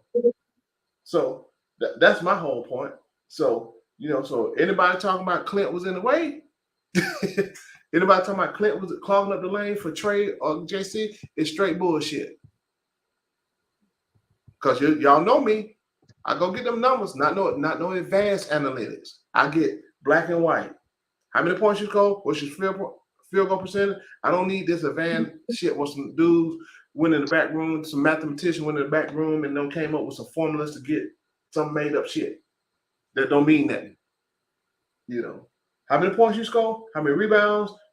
What's your shooting percentage? How many blocks? Free throw percentage? The basic ass stats. So that's where we at. That's where we at. I ain't talking about that shit no more, man, because you don't make my damn head hurt. Because you still ain't answering my question. I tried to a lot. No, you didn't. You doing dissertations, bro. You doing them damn dissertations. That's what we talking about. I mean, you hadn't produced. I gave you stats, right? I gave you the stats, right? I mean, what? You ain't gave me nothing. You gave me something that didn't match what you was talking about, right? It did. No, huh? It did. You did? Okay. Let me post this for everybody to see real quick, right? I'm gonna just say, to be clear, I never said he couldn't be traded. I'm just saying he ain't as bad as everybody made him out to be. So this is what you posted, Matt. You said what you posted, right? Because to make sure I'm not crazy. You posted this saying this shows that he was assisted only on 20% of his scoring. Did you not say that, right? Yes, 20% of his attempts. Okay, I'm gonna post for everybody in the chat to chime in. This is what you post in the side chat.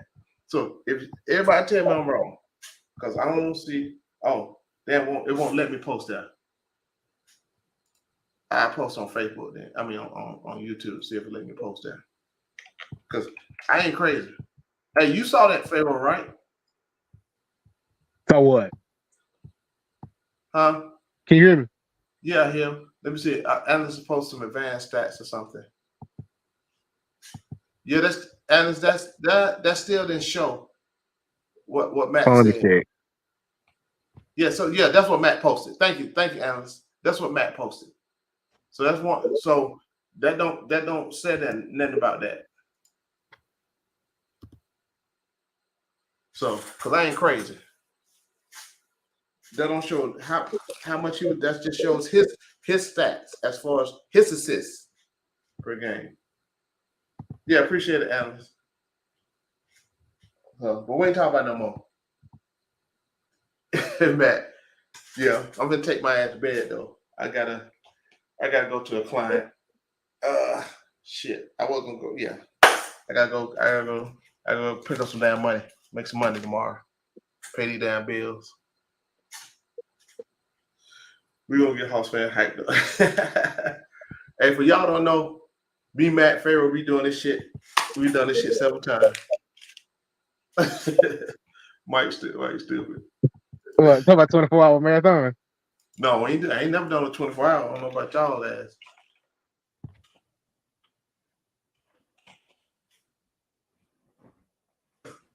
Yeah, the overarching point, Pharaoh, to answer to answer the original point about the comments, I thought they were, like I said, something that should have been addressed in-house. Hold on, Matt. But hold on. You didn't answer my question yet. Let me leave you alone. My bad. Go ahead. Because I'll go to and go around the maple pole foot. But I thought John Collins, the comments he said should have been addressed, like I said, in locally if it was a problem. It was in Utah. It was. They just leave it there then. Why you worry about what them folks said, man? Was he asked the question? I don't know if it was just a statement or was he asked the question. No. But even if it wasn't, how many arrows and rocks and darts he took while he was here for the past 3-4 years? He can't get one comment off. No, like Foot said, get the titty out your mouth. Why you gotta mention it? Just leave it alone. No, that ain't for that. So not like that. That's not how I use that phrase. It's not how I use the phrase. No, you see, the problem was like somebody said earlier, because he talking about your boy, and you took offense to it. No, I just in general, that's like talking about a job that you had years ago. That's like talking about a job that you had years No, ago. it Like, isn't. what's the point? No, it is. He told the truth. One thing John has always been is truthful. He's corporate. He does shit in a corporate way.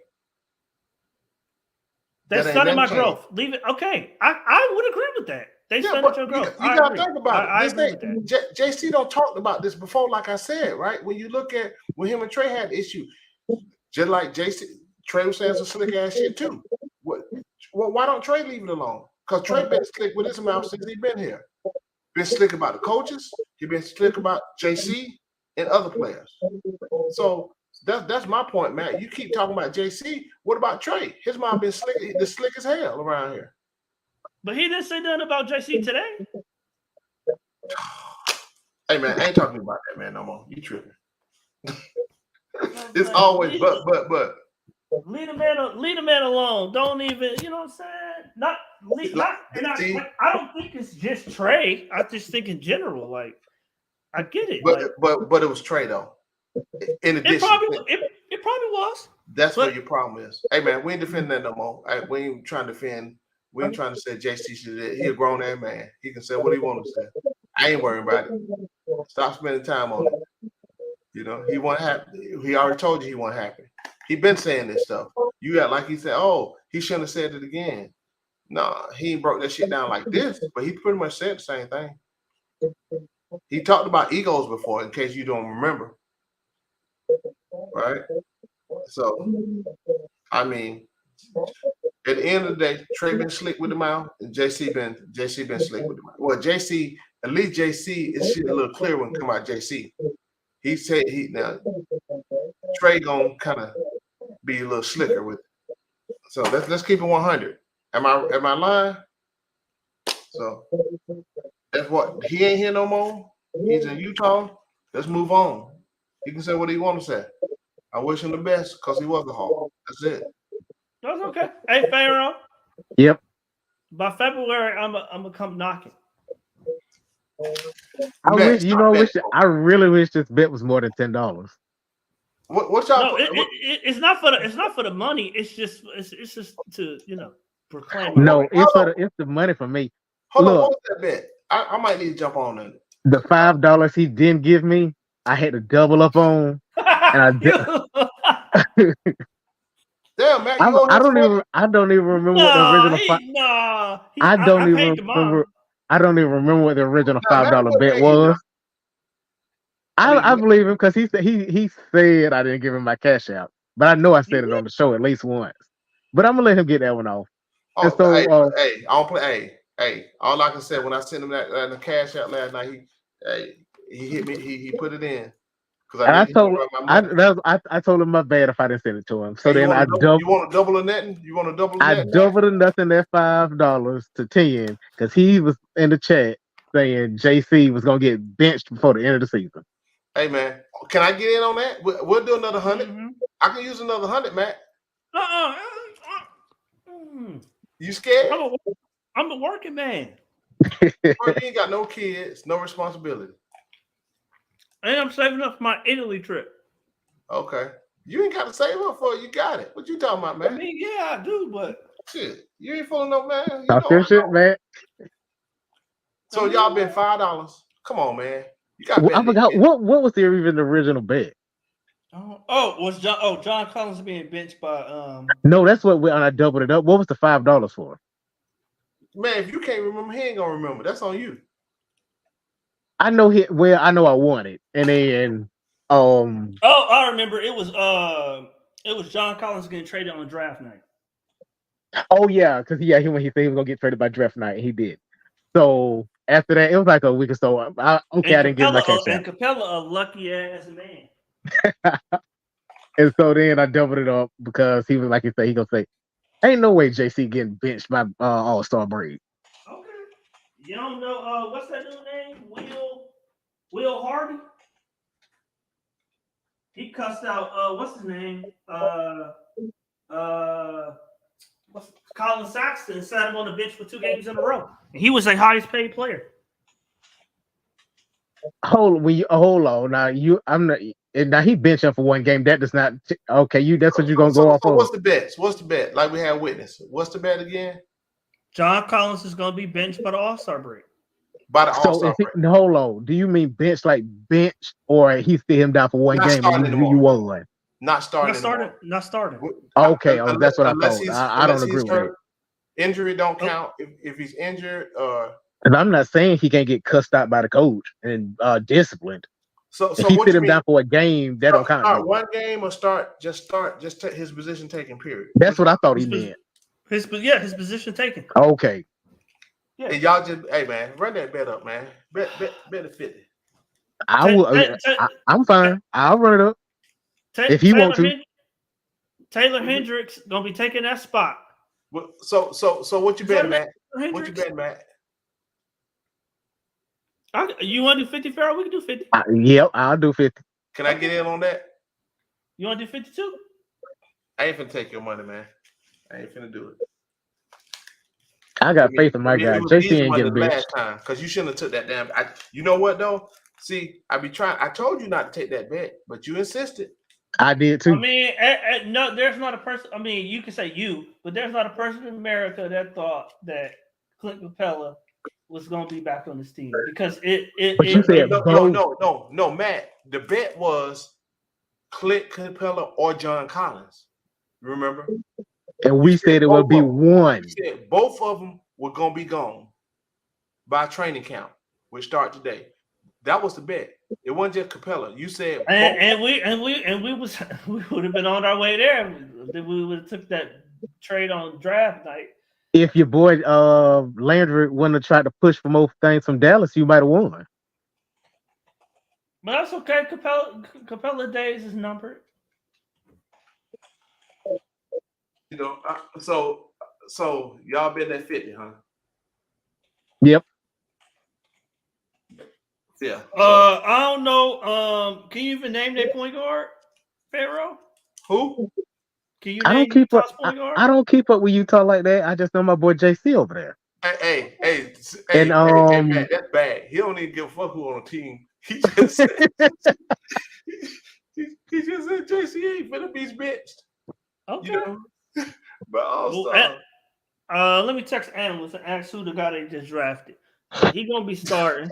See, there you go, overthinking it. Man. Hey man, he tried to tell you not to take the bet. I tried to tell you, but shit. I'm about to get. I ain't gonna do you like that. I ain't gonna take your money. Because that shit too easy.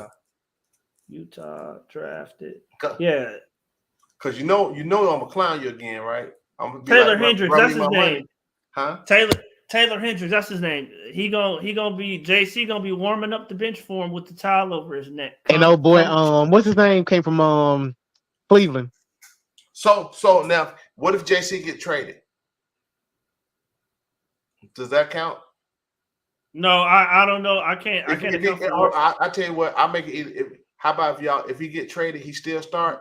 Then or it still count as if he started or not. If he don't start, if he don't come in and starting, y'all need to work it out. No, I mean that's tricky because do you? They said one team he was traded to. Yeah. I can do that. Y'all need to figure it out. Is what I'm saying. Okay. So if you get traded to bid off. Yeah. Okay. There you go. Because they said some team was interested in him this past week. Was it Milwaukee or? Look at my boy JC finna win a championship with Milwaukee. Please. it was somebody. It was either Milwaukee or it was somebody like that was like interested, but nah. This was before Dame, of course. Look, they just posted.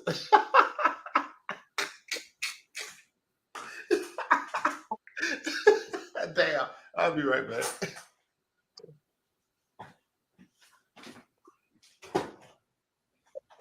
I don't know. I don't even what? Definitely not me. Definitely not me. You got to ask about me, sir. Who? Huh? No, some guy in the comment section. Let me look. Come on now.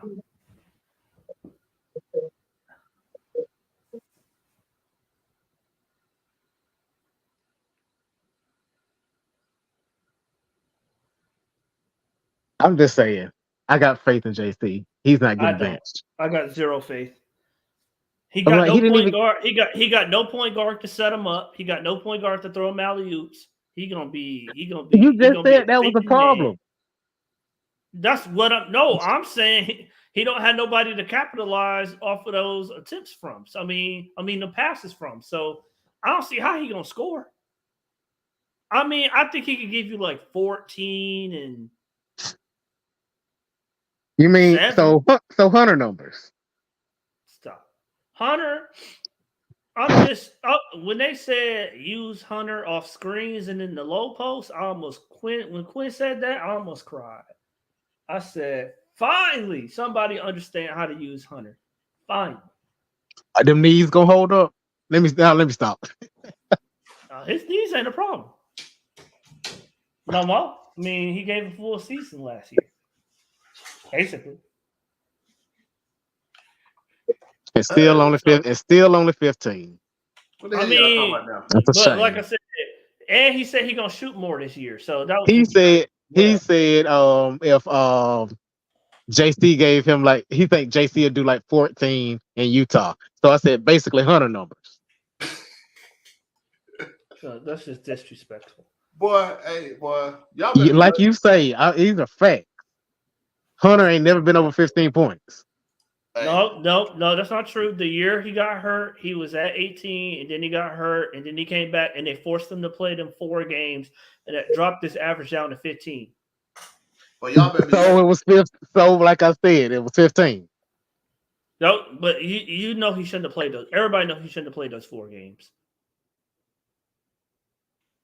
I think he tore it in Portland. limitation tonight. Yes, he shouldn't have played him, but what he had was 15, right? But he was at 18 before he tore his knee.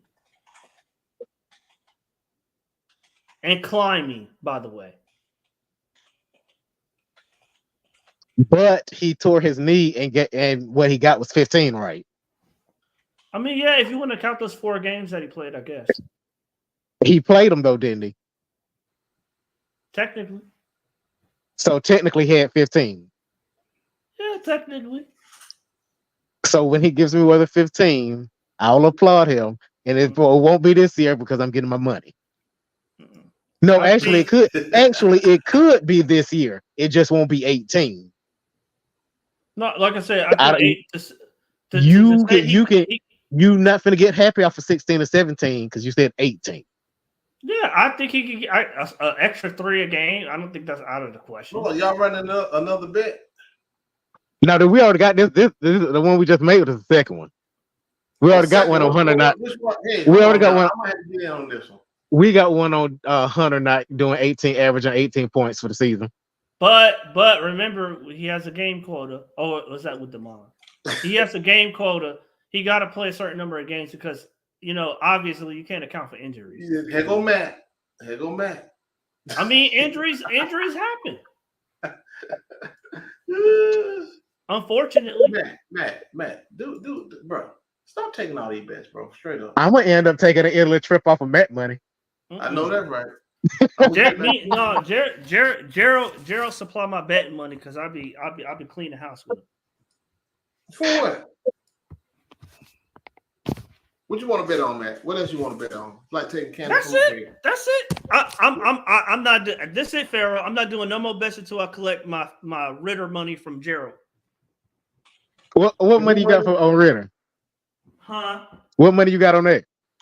We got 50 on the Falcons winning 11 games. Oh yeah, I forgot about that one. Oh yeah. So you got the Falcons at 11, Matt? The 11. I think. No, he got them less than 11. I got him way. I got him at 9, and that's I'm surprised you ain't bet on.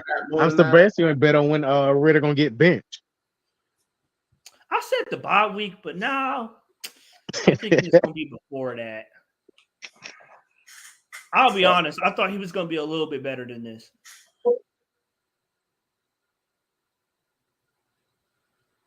A little bit better than this.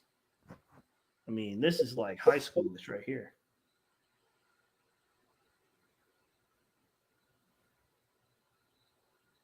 You I can couldn't say- find nobody to bet on him, like, cause I beat I took $100 from my brother on Colorado State and not Colorado State, Colorado and USC.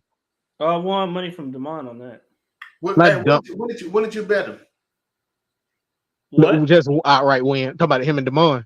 Yeah, When did you bet on USC and Colorado? the week before. Oh, because they had too many damn injuries. See, I would at least wait till Friday. Because I did mine that morning. Well, against my brother. I took $100 from him because he bet against Caleb Williams. That idiot. Mm. Well, Damon tried to convince me that Shador was on the same level as Caleb Williams, and I'm like, bro, you. Whew, Boy, I don't know what hey, you talking shit. Let me tell you, Shador balling, man. I don't give a fuck. Do you see how he? Have you really watched? Do you understand quarterback position? I evaluate them. I have 5 traits. I Man, evaluate. don't stop. Don't even do it. Don't even say that. I'm just saying. You gonna I'm make- the you one. gonna make me say something. Pharaoh, can you let Foot know the quarterback that I was right on? CJ Stroud.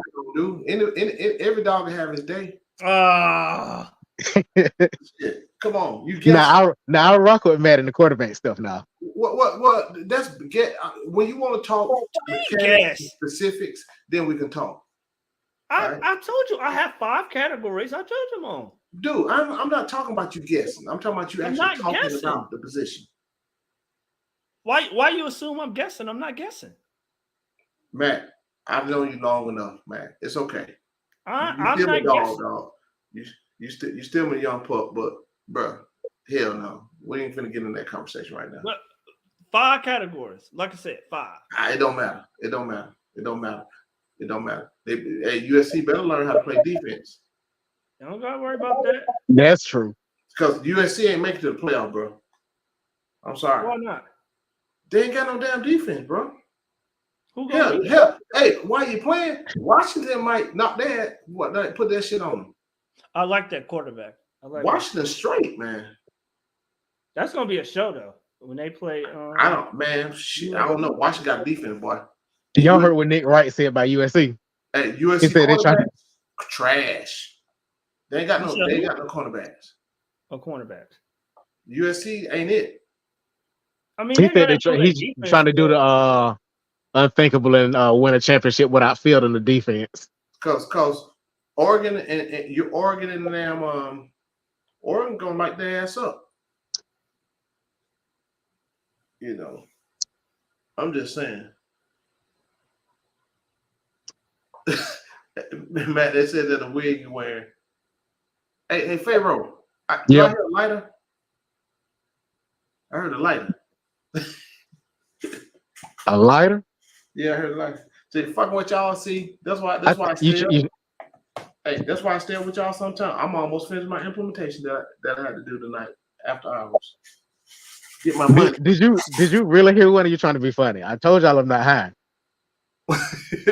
I thought I heard a lighter. It wasn't me. Oh, Matt, that's you on the doobies over there? You don't know nothing about that. I ain't never smoked. I don't partake. I did in high school, but I never smoked. I used to drink. Smoking was my thing. Everybody around me used to do that shit. it don't do nothing for me. So It just was never my thing. So Y'all just think I'm high because of the way my eyes shape. no, your eye be closed out there, Ty. When I first started getting on, I said, but that motherfucker high as hell. But your eye be like that. Look, but I smile a lot too, so that scrunch him up even more. I promise I do not be high. The smile in that, I said, boy, that boy over there feeling good. I ain't mad at him.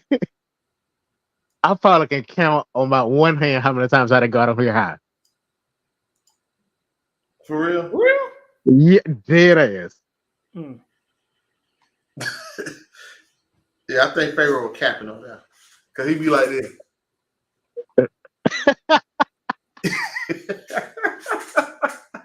it'd be glossy.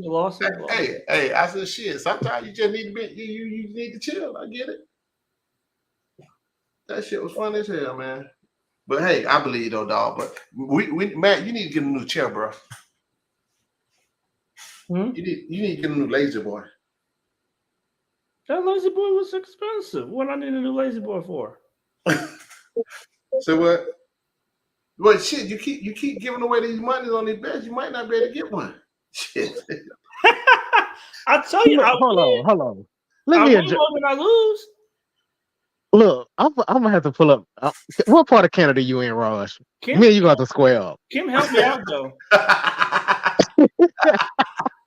Raj always got some fucking jokes. He be going in, yeah. And Raymond, yeah, Colorado get these damn recruits. Well, the Pac-10 no more after next year they all going to the they got another year in the Pac-10, the Pac-12, that shit is or whatever. Who's left? Didn't all of them leaving next year, or they got another year? Was it the Pac-12? Isn't all of them leaving except a couple, or what? They're going to the best conference in America, What's that? Big Ten. I said I ain't mixed, and I damn sure ain't Asian. What you said? Trick 10? They going to the Trick 10 conference? Trick 10. Yeah. You said Big 10? Yeah. Trick 10. That's what I'm saying. Ain't shit. Best defense in the country most times. Tight end country in Iowa. I mean, tight end U at Iowa, wide receiver U at Ohio State. I mean, my goodness. Offensive line U at Wisconsin. You know what? You know what that sound like, though, Matt? Everything you just mentioned. You know who that sound like? An NFL team. No, them goddamn Bulldogs.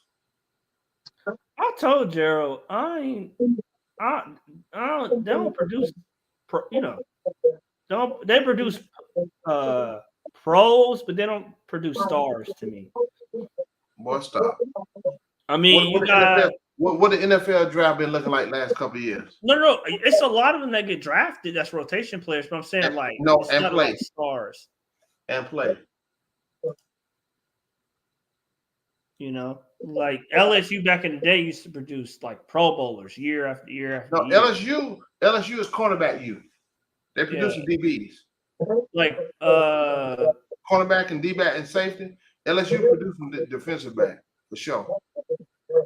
Georgia, I mean, they produce running back U, offensive lineman U, defensive lineman U, linebacker U. Can I go on?